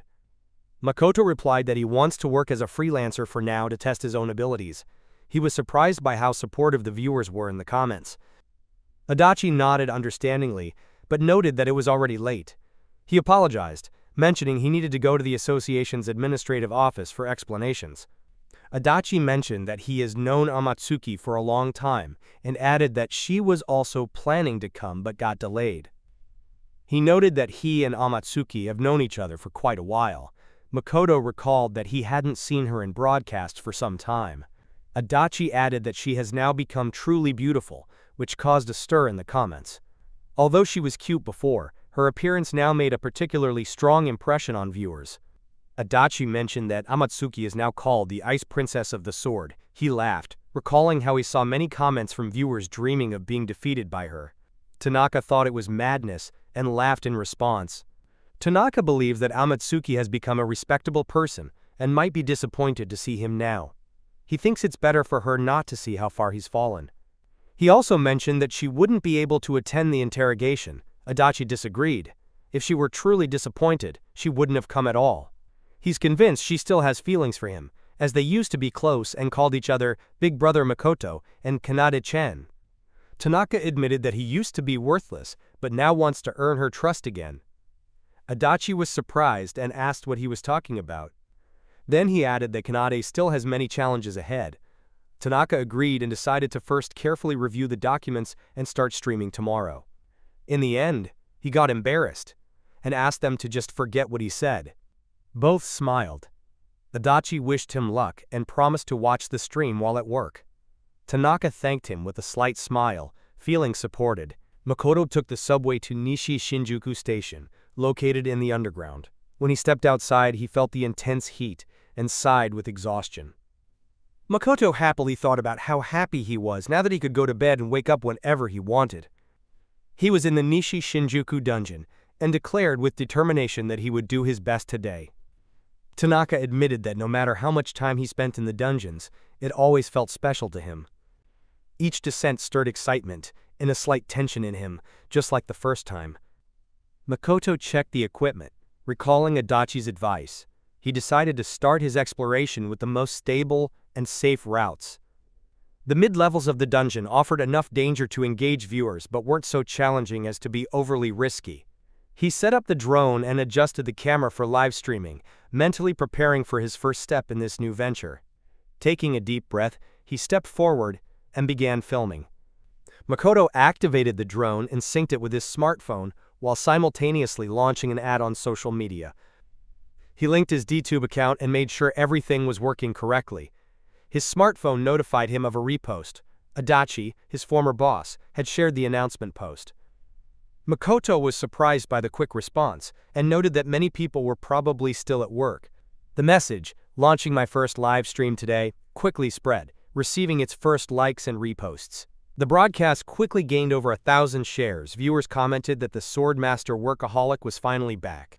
One suggested starting a hype train, while another promised to subscribe with 10 million accounts. Someone noted that Makoto looked healthier. Many messages expressed joy and anticipation for the fight. Some were curious about who he would feature today. Among the excited comments, new viewers appeared, asking who he was. Looking at the drone, Makoto started to feel nervous, realizing how many people were watching him through the camera. He cursed under his breath, trying to keep his emotions in check. The thought of the viewers reminded him that it was thanks to them he was able to leave the company. Excitement washed over him, and he almost burst into tears. The realization of their support gave him strength. Now he felt compelled to give his all to... In the comments, viewers teased Makoto, noting that he was still in a business suit. Someone wished him a good morning, while others asked about the meaning of the word trutnik, explaining it as a workaholic and swordsman. Makoto greeted everyone and thanked them for joining his first stream. One viewer exclaimed that it sounded good. People started asking questions: where he would go today, what he had for breakfast, and if he would delve deeper this time. Makoto introduced himself as a former employee of the Black Dog Guild. Makoto noted that the atmosphere on DTube was much calmer, more peaceful, and pleasant compared to working at the company. He thought about managing the chat, initially unsure where to click, then remembered he forgot to enable message projection. Apologizing to the viewers, he asked them to wait a moment. Adachi found this amusing as well. After finishing the setup, Makoto announced that everything was ready, thanked everyone for their patience, and added that he could now read the chat right in front of him. Makoto thanked the viewers for their activity in the chat and mentioned that today he plans to reach the mid-level of the dungeon. He confirmed that he had breakfast and expressed gratitude for their concern. In the future, he hopes to delve deeper. He also noted that he has gained more respect for those who stream daily. Responding to messages seemed quite challenging to him. Upon reaching his destination, he suggested getting straight to work. Makoto added that he would be very grateful if viewers shared his broadcasts on social media. He reminded them that he is currently unemployed, and such support would help him continue his work. The Dungeon Management Bureau decided to build an elevator to take people directly to the entrance. Today, Makoto is heading to the dungeon located inside a rock in West Shinjuku. As the name suggests, it's inside a massive rock. The path to the entrance is full of cliffs, and some people can't even reach the dungeon without getting injured. Makoto had been in this dungeon before, but this was a first for him. He was surprised to see a huge line and a rare item that had apparently been found. However, it's more important now to focus on how to handle the broadcast. Users are upset about the cancellation of the trip. One comments that the first attempt is always a flop. Another writes that no one is immune to such things. Someone regrets it because they had been waiting for the stream for a long time. There's an accusation of intentional hype for money. Some expressed dissatisfaction, claiming it was done on purpose. One user writes that they'll have to unsubscribe now. Users in the comments express suspicion and distrust. One claims the stream was hyped up just for money. Some promise to unsubscribe. Others think things are going badly and changes are needed. One viewer was waiting for new content, while another fears the streamer's career might collapse. Accusations of lying and staging emerge. Someone studied materials from Adachi but wasn't prepared. There's a suggestion to ask people questions and urgently fix the situation. Makoto thinks that such a reaction is possible for anyone. He admits that he only recently started talking to strangers. Then, hesitantly, he begins to speak, pauses, and, a bit embarrassed, asks if he can ask a question to the person standing in line. One of the people in line exclaims in surprise upon realizing that the person in front of him is the famous workaholic swordmaster. He is amazed and says it's serious because the master is even cooler than he thought. The others recognize him too and start whispering. One of them mentions that he's so nervous his stomach is in knots. In the comments, people are discussing Tanaka, thinking he might be invited to the guild. Someone is surprised by his popularity and mentions that he has many fans among the seekers. Others recall a recent battle and call him an idol. Tanaka, puzzled, asks why there's such a line. The person in front replies that he also came to the Western Rock and is glad they were lucky enough to descend almost at the same time. Tanaka asks why there are so many people gathered. His companion explains that Western Rock is a shortened name for the dungeon because the full name is too long and cumbersome. He then apologizes for the commotion and explains that the line is due to an elevator breakdown.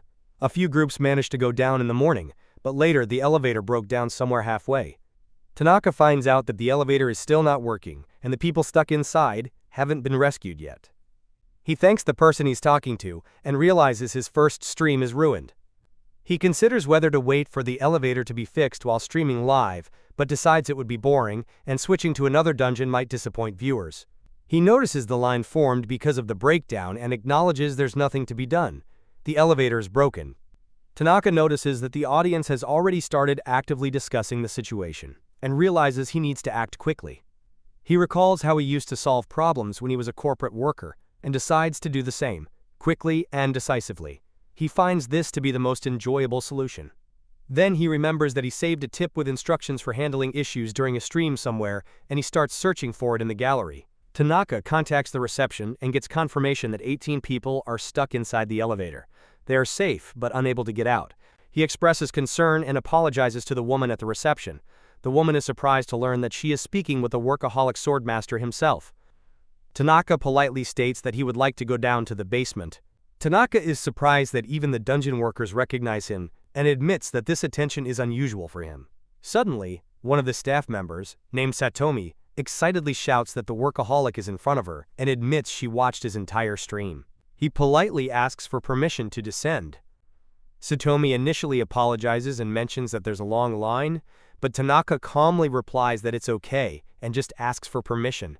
After a brief pause, she agrees. To enter the dungeon, you need to apply and get special permission from the staff. If the seeker belongs to a guild, the guild handles all the formalities. Since Tanaka is working alone, he has to do everything himself. The staff member gives him the permission, and he thanks her for the help. Thanks to the permission he received, he managed to enter the dungeon. Walking through the familiar corridors, Tanaka reached the very spot where a collapse had once occurred. A dark abyss stretched before him, plunging deep below.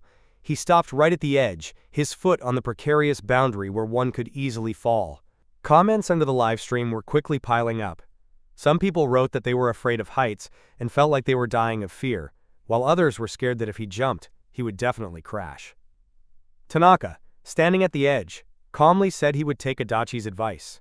Then, gathering his courage, he declared he would do everything, as he always knew how. In response, viewers commented that it seemed like a farewell stream, while some laughed, calling the swordsman incredibly funny for daring to do such a thing. The people in line noticed his movement and started talking among themselves. One said it was clearly not the way home. Someone else remarked in surprise that they thought he was about to head back. Another asked what the old man was trying to do. Some exclaimed in confusion, then watched as Tanaka suddenly jumped off the cliff. While the camera captured the events, viewers in the comments started reacting intensely. One of them exclaimed in surprise. Then came cries of fear and alarm. Some commenters began to panic, thinking that Tanaka might actually be in danger. Viewers in the comments started to panic, loudly expressing their emotions. Some shouted for him not to die, others expressed shock and disbelief at what was happening. Some began to question whether it was worth jumping at all. Despite the panic, someone noted that although the situation was tense, the chat had become lively, which could be seen as a positive. Tanaka, looking sideways at the camera, warns viewers who are afraid of heights to be careful. Panic erupts in the comments. Someone shouts they're about to die, another feels like they're falling themselves. One viewer writes that they've seen this before and are almost used to it. Others doubt Tanaka can survive the fall, thinking it's impossible even for the awakened. Someone is seriously looking for motion sickness pills. Tanaka notices that the audience seems to have enjoyed the event and concludes that his decision to jump was the right one. He announces that the speed will soon decrease, hinting that the fall is coming to an end. Tanaka drew his sword and began striking the hard, protruding rocks on the sides, slowing his descent. He aimed for large stone ledges to control the speed and direction of his fall. This allowed him to descend more safely into the depths despite the steep drop. When the falling speed slightly decreased, rocks started tumbling from the ledges behind him.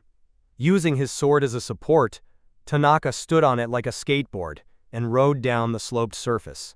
He balanced on the sword, gliding over the rocks, while debris crashed down noisily behind him. This allowed him to control his descent and added a dramatic flair to the scene. When the sword got stuck on the ledges, Tanaka skillfully maneuvered it with his feet, flipping, tossing, and turning it in the air. At one point, he somersaulted with the sword, caught it mid-air with his hand, and instantly returned it to its original position. His movements were precise and swift, as if he had calculated every step in advance. After landing, Tanaka stopped in a stable pose, one leg bent, the other straight, one hand on the ground and the other gripping his sword tightly.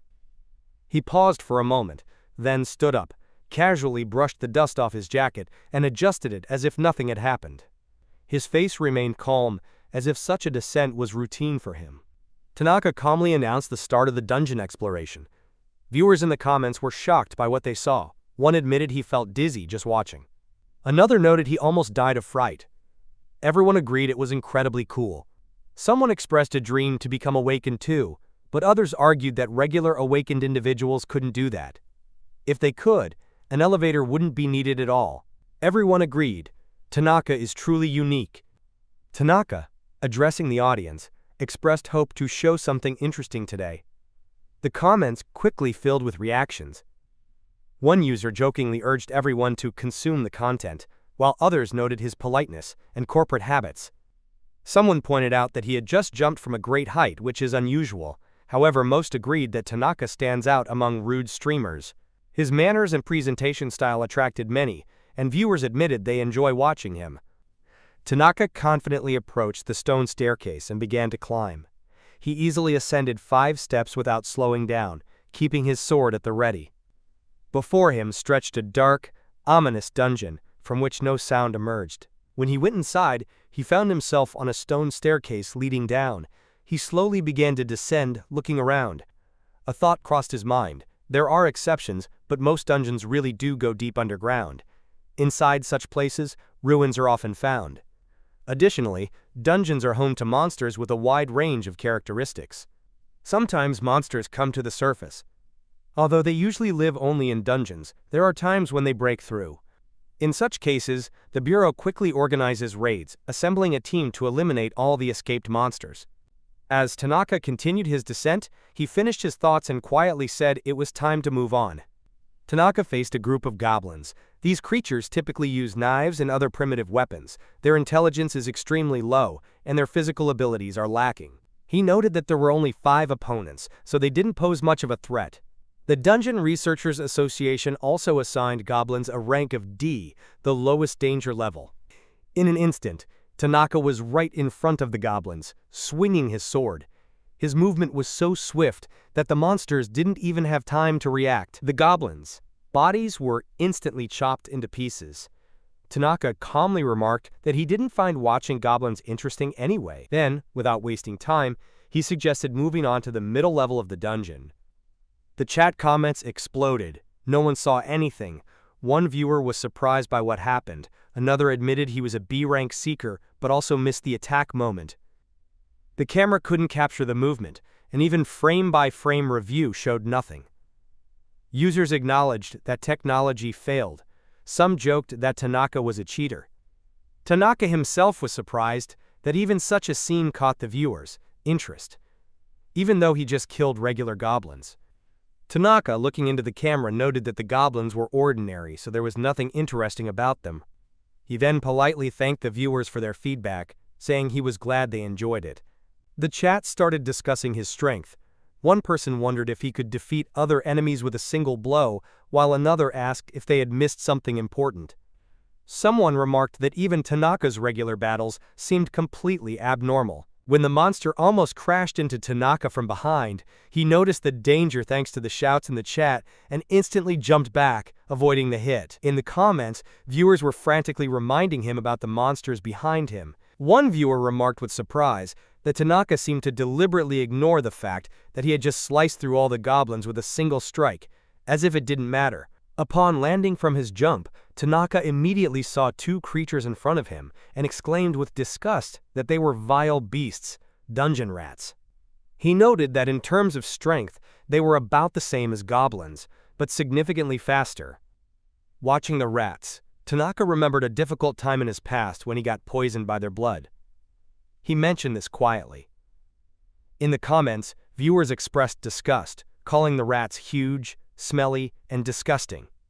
He thought that, as expected, the viewers felt the same way. When the rats approached him, Tanaka mentioned that he had a pretty effective way to kill them without causing an unpleasant smell. This piqued the chat's interest, and viewers demanded details. Some assumed the method would be complicated, while others eagerly prepared to watch the action. At that moment, the rats were already rushing toward him. When the rats jumped and got close, Tanaka swiftly drew his sword from its sheath. At that moment, multiple beams of light scattered from the blade, split by the force of his strike. The rats' bodies were instantly sliced apart and scattered before they could even touch Tanaka. He calmly straightened up, sheathed his sword, and remarked that this is how you can easily get rid of enemies and avoid an unpleasant smell. Tanaka turned to the camera and explained that he had just used a technique called the flying blade. It's a shockwave that travels faster than the speed of sound. Essentially, it's just a powerful slice of air moving forward. He asked if the viewer understood what had happened and guessed that many might not be familiar with this method. Hoping the explanation would be helpful, he decided to check the comments, and the response was positive. After the explanation, Tanaka expected a different reaction, but the comments surprised him. The audience doubted that an ordinary person could do such things, and joked that office workers aren't supposed to have superpowers. Some thought it would be cool to have such abilities, while others began to doubt themselves, wondering if the path of the seeker was right for them. At that moment, Tanaka received a message on his phone, with brief approval. Tanaka looked at the screen and, feeling a bit nervous, said they should continue.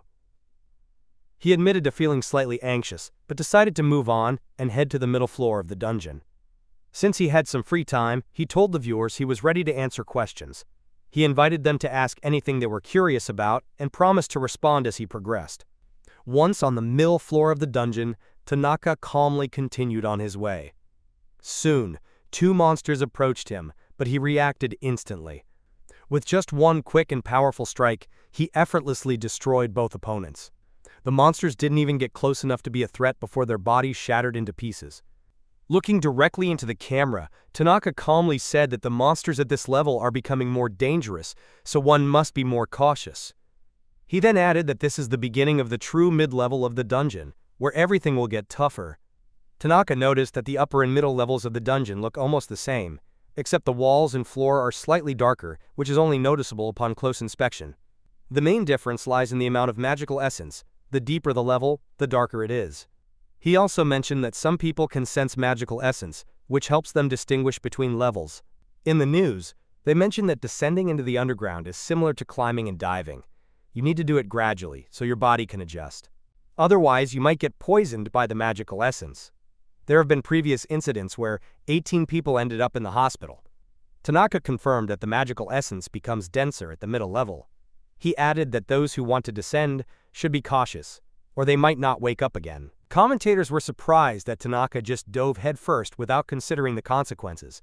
One suggested he had complete resistance, but others remained unconvinced and began to worry about him. Tanaka explained that an ordinary person would swell up and burst from an excess of magical essence, so it's not advisable to follow his example. He has resistance to changes in magical essence, which makes even a sudden descent to the deepest point safe for him. When Tanaka mentioned that an ordinary person could burst from magical essence, all the commentators became interested. They were surprised that magic could be so dangerous, and started wondering how he had such resistance. Some even admitted that dying from magic overload sounded spectacular. Tanaka calmly explained that the longer you stay in the dungeon, the more your body adapts. Since there were no monsters nearby, he decided he could continue answering questions. Tanaka admitted he felt the same way. He had spent so much time in the dungeon that he had fully adapted to its magical nature. Over 5 years, he worked 350 hours of overtime each month. In such conditions, the dungeon's atmosphere became almost like home to him, so resistance developed naturally. The audience began commenting with surprise and shock. One laughed, calling it nonsense. Another felt sick, just from the story. A third noted that Tanaka seemed to have spent his whole life there. Someone compared him to a worn-out streamer who couldn't even bear to watch. One commentator called him a corporate slave with immunity. Tanaka admitted he didn't want to return to his old life because it was truly disgusting. Tanaka gave an example. In the dungeon, you can find special items that, when eaten, also increase resilience. He showed a glowing fly agaric, a pale mushroom emitting a faint glow. Such specimens are found exclusively on the middle levels of the dungeon. Tanaka pointed at the mushroom and immediately ate it. Inside was a magical essence. He explained that eating such a mushroom slightly increases resistance to magical energy. After that, he wished everyone a good meal and swallowed it with pleasure. The audience was shocked by what they saw. One person was upset that Tanaka ate the mushroom raw. Another noticed that he seemed to start glowing. Someone mentioned that although the mushroom was tough, it actually tasted pretty good. Others wondered why anyone would eat something that glows, joked about charging a laser, and recalled being taught not to put anything from the dungeon in their mouths, as it had already sent many to the hospital. Tanaka admitted that it's better not to eat those mushrooms right away. He confirmed that their edibility depends on the quantity. Overeating them can lead to poisoning. The chat really livened up after his words. He explained that he understood the mushrooms' edibility from personal experience. Due to being overworked, he didn't have time for proper meals, so he ate whatever he found in the dungeon, including local mushrooms and other discoveries. He admitted that at times he even felt like he was dying. At first, he constantly lost consciousness and suffered from pain all over his body. But by the 3rd year in the dungeon, he no longer cared about what he ate. He had to eat whatever he found, even raw. He was amazed at how easily a person can adapt to any conditions, even harsh ones like in the dungeon, but he didn't say this out loud. Commentators discussed his strength with amazement and fear. One admitted that his secret was terrifying and added that he would never do the same. Another said that if he tried to imitate him, he would surely die. One shared an experience of going down to the lower level once and feeling unwell. Someone expressed admiration and wondered if there was anything truly delicious in the dungeon. The last one suggested an idea. Maybe they could order food directly there. A viewer sent him 5,000 yen, expressed sympathy, and suggested he buy himself something tasty. Then a notification about the super chat feature appeared, a way to send messages directly to the streamer, like a tip. However, this feature is only available after reaching 10,000 subscribers and passing identity verification. The main character remembered reading about this in the provided materials. Surprised, he thanked the sender for the super chat, not expecting anyone to actually use it. The main character happily noted that the super chat feature is now available on his stream. He promised to eat something delicious as a thank you for the support. All of this was possible only because of the viewers. Then a notification sound played, and Tanaka, with a slight bow, sincerely thanked everyone for their attention and participation. Viewers eagerly started sending super chats, happy to support the streamer financially. One joked it was for his retirement, sending 10,000. Others joined in. Someone chipped in 15,000 for lunch, while others simply wanted to contribute and express their admiration. The overall atmosphere was warm. Everyone was glad Tanaka had found the good side of the internet. The amounts kept increasing, and someone even suggested going to a restaurant, which others approved. Tanaka, seeing such a wave of support, couldn't hold back his emotions. A tear rolled down his cheek. He silently watched the screen as messages, with kind words and generous amounts appeared. It was unexpected for him and touched him deeply. For the first time in a long while, he felt warmth and genuine care. Tanaka wiped away his tears, awkwardly smiling. He tried to explain by saying something just got in his eye. However, inside he felt relief and warmth. After so many years of suffering and loneliness, his efforts had finally paid off. He whispered how glad he was to have become a streamer.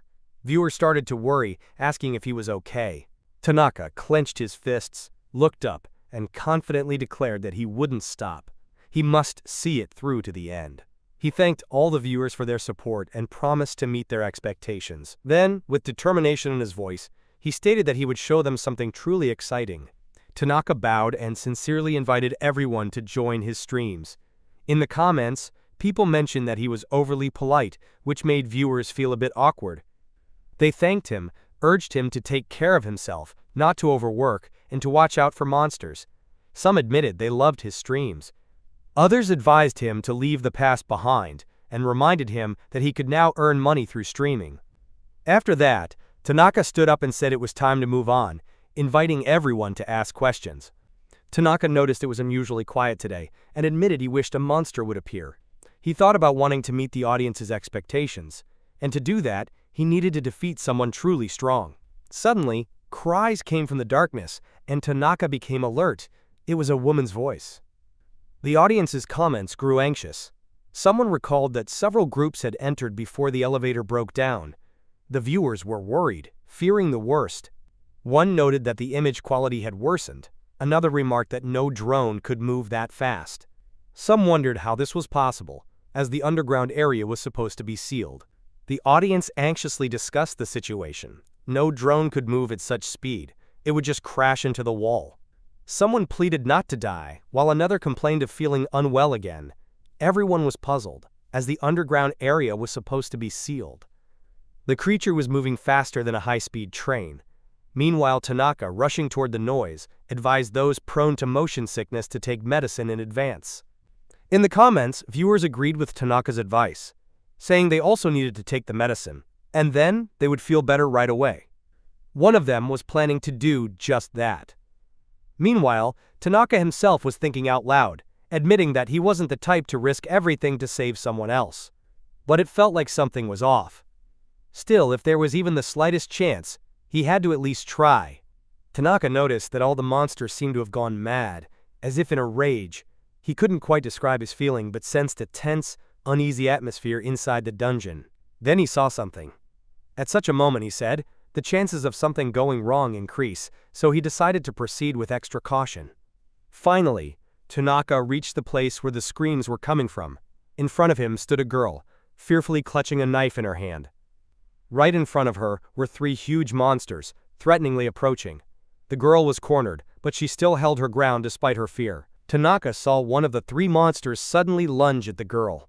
At the last moment, she raised her sword and barely deflected the powerful blow of its fist. The metal rang from the clash with inhuman strength.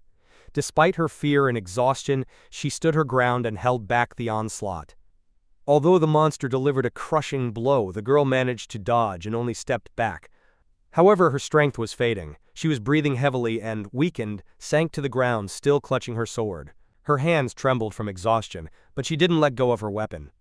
Tanaka, looking at the girl, thought that going down alone was too dangerous, especially for someone so young. In the comments, viewers began discussing his words. Some pointed out that he always went alone, while others reminded that he used to work in a team. Someone noted that being a loner on the lower levels was almost suicidal, as you actually need permission to go there. In his thoughts, Tanaka admitted to himself that he didn't choose solitude, it was forced upon him. Without companions, it really is too dangerous here. Tanaka noted to himself that the dungeon resembled a game, but with the crucial difference that death here meant a real end, no second chances. His attention was drawn to a massive 2-meter monster, an ogre. This demon had great physical strength and advanced intelligence, making it a serious threat. Although the girl moved well, Tanaka realized it wasn't enough to defeat such an opponent. Tanaka noticed there were 10 monsters, and they acted in unison like a team, attacking one girl. She could no longer escape. There was no way out. The monsters surrounded her, and overwhelmed by terror, she sank to her knees, clutching a sword tightly in her hands. In the comments, viewers started to panic when they noticed ogres in front of the girl. One asked why they appeared here, as ogres usually dwell much deeper. Others chimed in, pointing out that this is the middle level, and what's happening is clearly abnormal. Tanaka, observing the situation, calmly explained that, as the name suggests, such things shouldn't happen on this floor. He confirmed that this is an unusual situation in the dungeon. Tanaka confirmed that there shouldn't be any monsters on this floor. Suddenly, one of the ogres launched an attack. The girl tried to parry the blow, and as a result of their clash, both were thrown aside. When the girl fell to the side after the first blow, another ogre with a huge club was already waiting. Without hesitation, he struck her again, sending her flying into the wall. Her sword slipped from her hand and fell aside. The opponent's strength was overwhelming, and the situation was becoming increasingly dire. One of the ogres slowly approached the girl and extended a massive hand right to her face. His fingers almost touched her skin when suddenly the ground shook. Tanaka pushed off the ground with such force that cracks appeared beneath his feet. At that moment, he sprang into action, heading straight for the monster, with determination in his eyes. As soon as Tanaka lifted his feet off the ground, he dashed toward the ogres with incredible speed. His body flew through the air, leaving a whirlwind in his wake. He was so fast that he managed to wound several ogres, distract them, and scoop the girl into his arms. In the very next second, he was at a safe distance from the enemies, leaving them bewildered. The ogres looked around in fury, unable to comprehend how their prey vanished right under their noses. The ogre, who just moments ago was reaching for her face, suddenly dropped to his knees. In the next instant, his body broke apart with a loud sound. The strikes were so precise and swift that he didn't even realize what had happened. 318. After the ogre was defeated, its horn remained on the ground. It was a rare and valuable material. Tanaka noted that defeated monsters leave behind such trophies, while the rest of their bodies dissolve into magical essence. He regretted that if the strike had been more precise, even more valuable materials could have been obtained. The outcome of the loot directly depends on the direction and strength of the attack. Tanaka suddenly realized he had been holding the girl in his arms the whole time, and wondered if that was appropriate in this situation. He felt embarrassed, and tried to justify himself by thinking he acted out of necessity. Then, to change the subject and check on her condition, he awkwardly asked if she was okay. Tanaka helped the girl up and asked if she could stand on her own. He introduced himself as Makoto Tanaka and asked for her name. Despite being very tired, she wasn't seriously injured and was able to stand and move by herself. Hoshinome was surprised to recognize him as the very swordsman people online called an office drone. She introduced herself and mentioned, that she usually explores dungeons alone. The girl was relieved to be unharmed, as she thought the ogres had defeated her. Tanaka was astonished that a random girl knew him, and even more so by what she called him. She looks at the broken camera and asks if it can be fixed. In the stream's comments, people mention that it's Yui, who also has a channel, and they urge others to subscribe to her. The dungeon administration isn't planning to take action. Her stream suddenly stopped, and this is now being discussed on social media. Tanaka states that all responsibility lies with the adventurers, and the administration won't send help to rescue her from the trap. Tanaka says there won't be any help from the guild she's in. He asks how she ended up in such a situation. Hoshino Mei replies that she doesn't know. She was streaming when an ogre suddenly appeared. She could never defeat it, so she tried to escape. Eventually, she was cornered and trapped with no way out. Mei says she thought it was the end. Tanaka replies that he understands how frightening it is, especially the first time. He says he has personally felt the horror and despair in such a situation. Tanaka notes that Mei handled it well.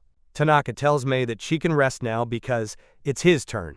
After saying this, he leaves her aside and heads toward the monsters. These creatures are holding the horn of a slain ogre. Tanaka says that even monsters from the deeper levels are no match for him. In front of him stand 9 ogres, and he notes that an ordinary girl couldn't handle that many. He calmly accepts the situation and finishes his words with a simple "all right." His hand is ready to grab his sword and charge at them. 327. One of the monsters growls, and Tanaka asks if it's planning to run away. After that, all the ogres start moving toward him at once. They clearly see him as a threat and are ready to attack. Tanaka stands his ground and shows no fear. In the comments on the stream, viewers express both anxiety and excitement. Some shout that they're going to die, others are scared of the ogres. One viewer is impressed, calling the streamer amazing. Some urge Tanaka to fight and cut down the enemies. One user even donates 10,000 yen for him to stand against them. One of the ogres grips a club and swings, ready to strike Tanaka. However, just as the attack is about to happen, he suddenly vanishes from sight. His movement is so swift that those around him don't have time to react. Tanaka suddenly appears behind the ogre, and with one precise strike, slices its body in half. It all happens instantly and accurately. After the attack, he turns away without watching the defeated enemy fall. The others have yet to realize what just happened. Right after the strike, Tanaka moves forward, not lingering by the fallen enemy. 2 more ogres approach him, but their movements are so slow or unclear that only blurry silhouettes are visible. 2 ogres attack Tanaka simultaneously with clubs. One is just starting to swing, while the other is almost touching him with his weapon. However, Tanaka remains calm and says they are too slow. As the club nearly touches Tanaka, he instantly leaps into the air, spinning.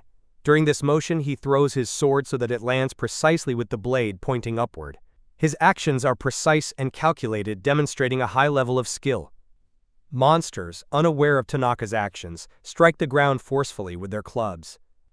At that moment, he is already standing, leaning on his sword, which he had planted in the ground beforehand.